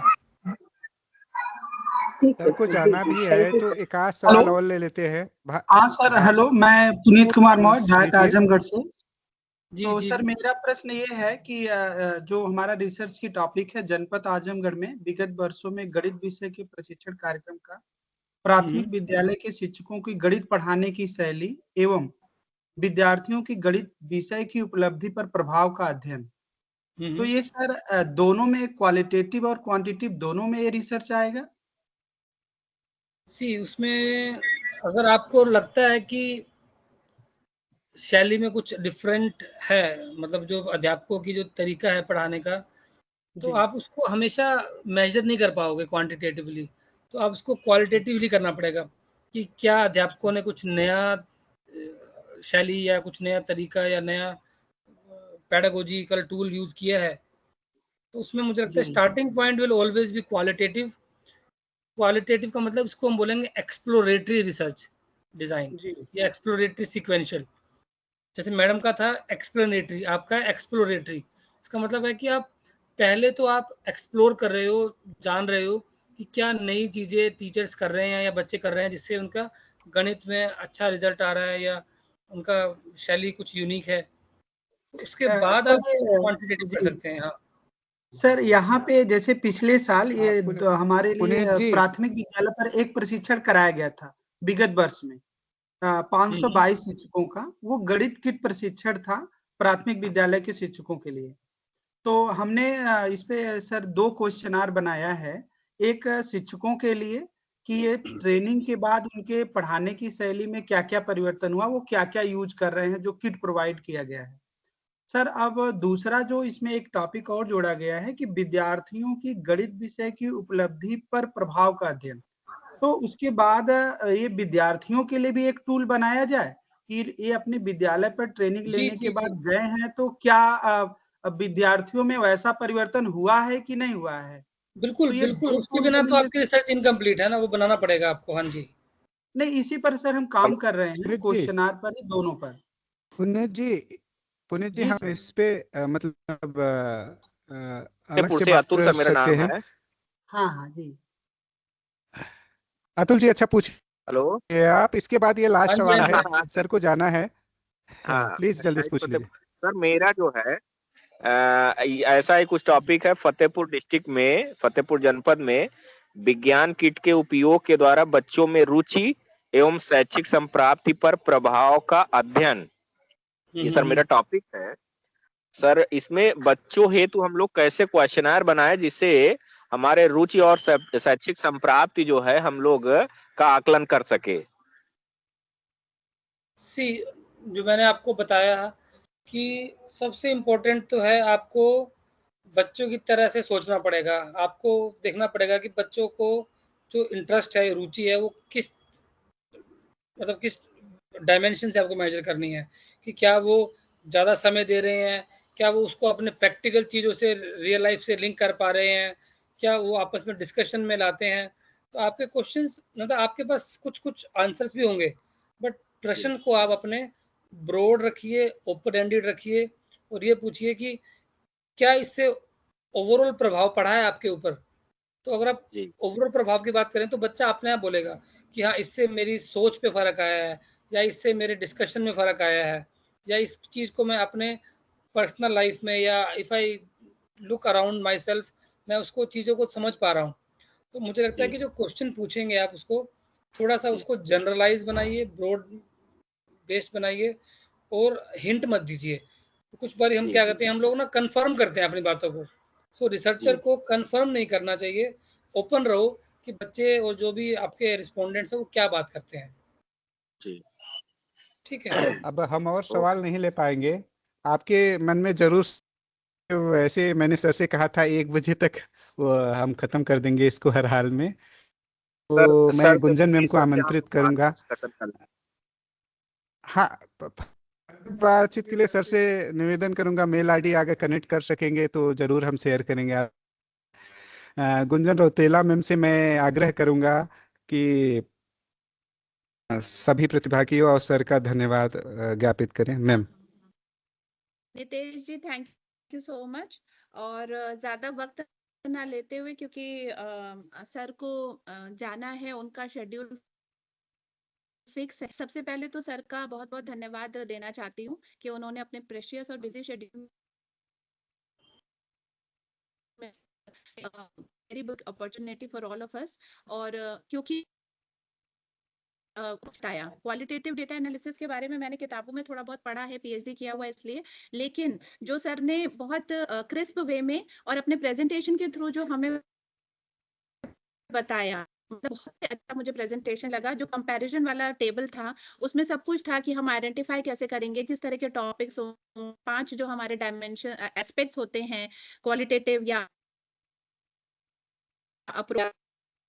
टिल डेटा एनालिसिस, हम डेटा कलेक्शन कैसे करेंगे, उसमें टूल कौन सा लेंगे और उसके बाद डेटा का क्या क्या मेथड्स हैं। तो बहुत कुछ जानने को मिला। इसके अलावा भी सर ने जितने जो क्वेश्चन फॉर्म में और जो होता है ना एक एप्लीकेशन मोड में जो समझाने की कोशिश करी हम लोगों वो बहुत able था। आई रियली अप्रिशिएट सर का जो प्रेजेंटेशन था और सर ने इस तरह से पढ़ा, बहुत बहुत सर का धन्यवाद देती हूँ। और सर आपसे रिक्वेस्ट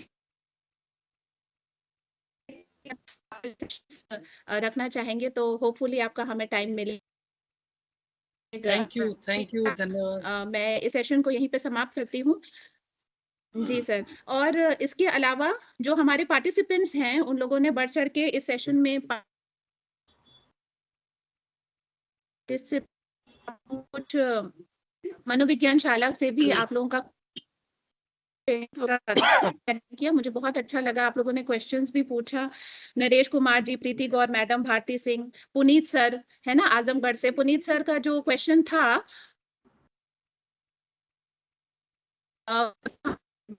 उसके बारे में मैं चाहती हूँ आप लोगों के जितने क्वेश्चन जितने ज्यादा हम इन सेशंस में लेकर के उसको दूर कर पाए। और बुद्धि सर 1-2 घंटे का समय और मिला तो हम सिर्फ ये मेरे को ये सेशन के बाद पार्टिसिपेंट्स को कम दे पाए। उन लोग ने सुना और आप हम शेयर कर देंगे तो वो और ज्यादा पढ़ेंगे, सीखेंगे। लेकिन सर अगर आपका 1-2 मिल पाए कि इन लोगों के जो टॉपिक्स से रिलेटेड कंफ्यूजन्स हैं या क्वेश्चन हैं मैडम, उसके लिए मैं नितेश जी से आग्रह करूंगी कि सर से कोऑर्डिनेट करें। जी सर। मैं कोशिश करूंगा समय निकालने की अपना, बट मेरा सबसे बड़ा एक ही अभी प्रॉब्लम चल रहा है कि अगले 2-2.5 महीने तक मैं थोड़ा सा बिजी हूँ, बट 1-2 घंटे का समय मैं बीच में से कोशिश करूंगा निकालने का। अभी कुछ कमिटमेंट नहीं दे सकता हूँ, बट मुझे अच्छा लगा कि आप लोगों ने मुझे सुना, क्योंकि मेरी जो हिंदी है अभी थोड़ी सी वो अच्छी नहीं है, प्रभावशाली हिंदी नहीं है, क्योंकि पिछले 15 सालों से हम थ्रू आउट इंग्लिश में ही पढ़ा रहे हैं। तो अभी थोड़ा हिंदी के वाक्यों को समझना और उनको इतनी मतलब क्या बोलते हैं स्पीडली रिस्पॉन्ड करना थोड़ा मुश्किल है मेरे लिए। तो कोशिश करूंगा कि मैं अपनी हिंदी को इम्प्रूव करूं पहले तो, और अगली बारी आप लोगों के प्रश्नों का जवाब अच्छे तरीके से दूं।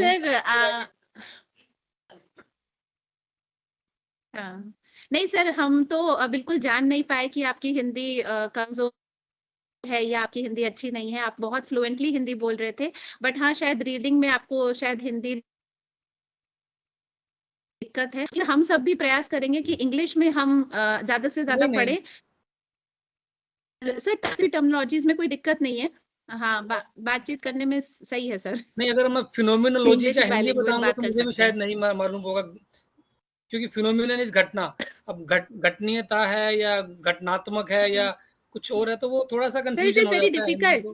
हाँ जी, चलिए अभी के लिए thank you so much. I have to leave and I again thank each one of you, director and the entire team, Nitesh ji, Gunjan ji and all participants.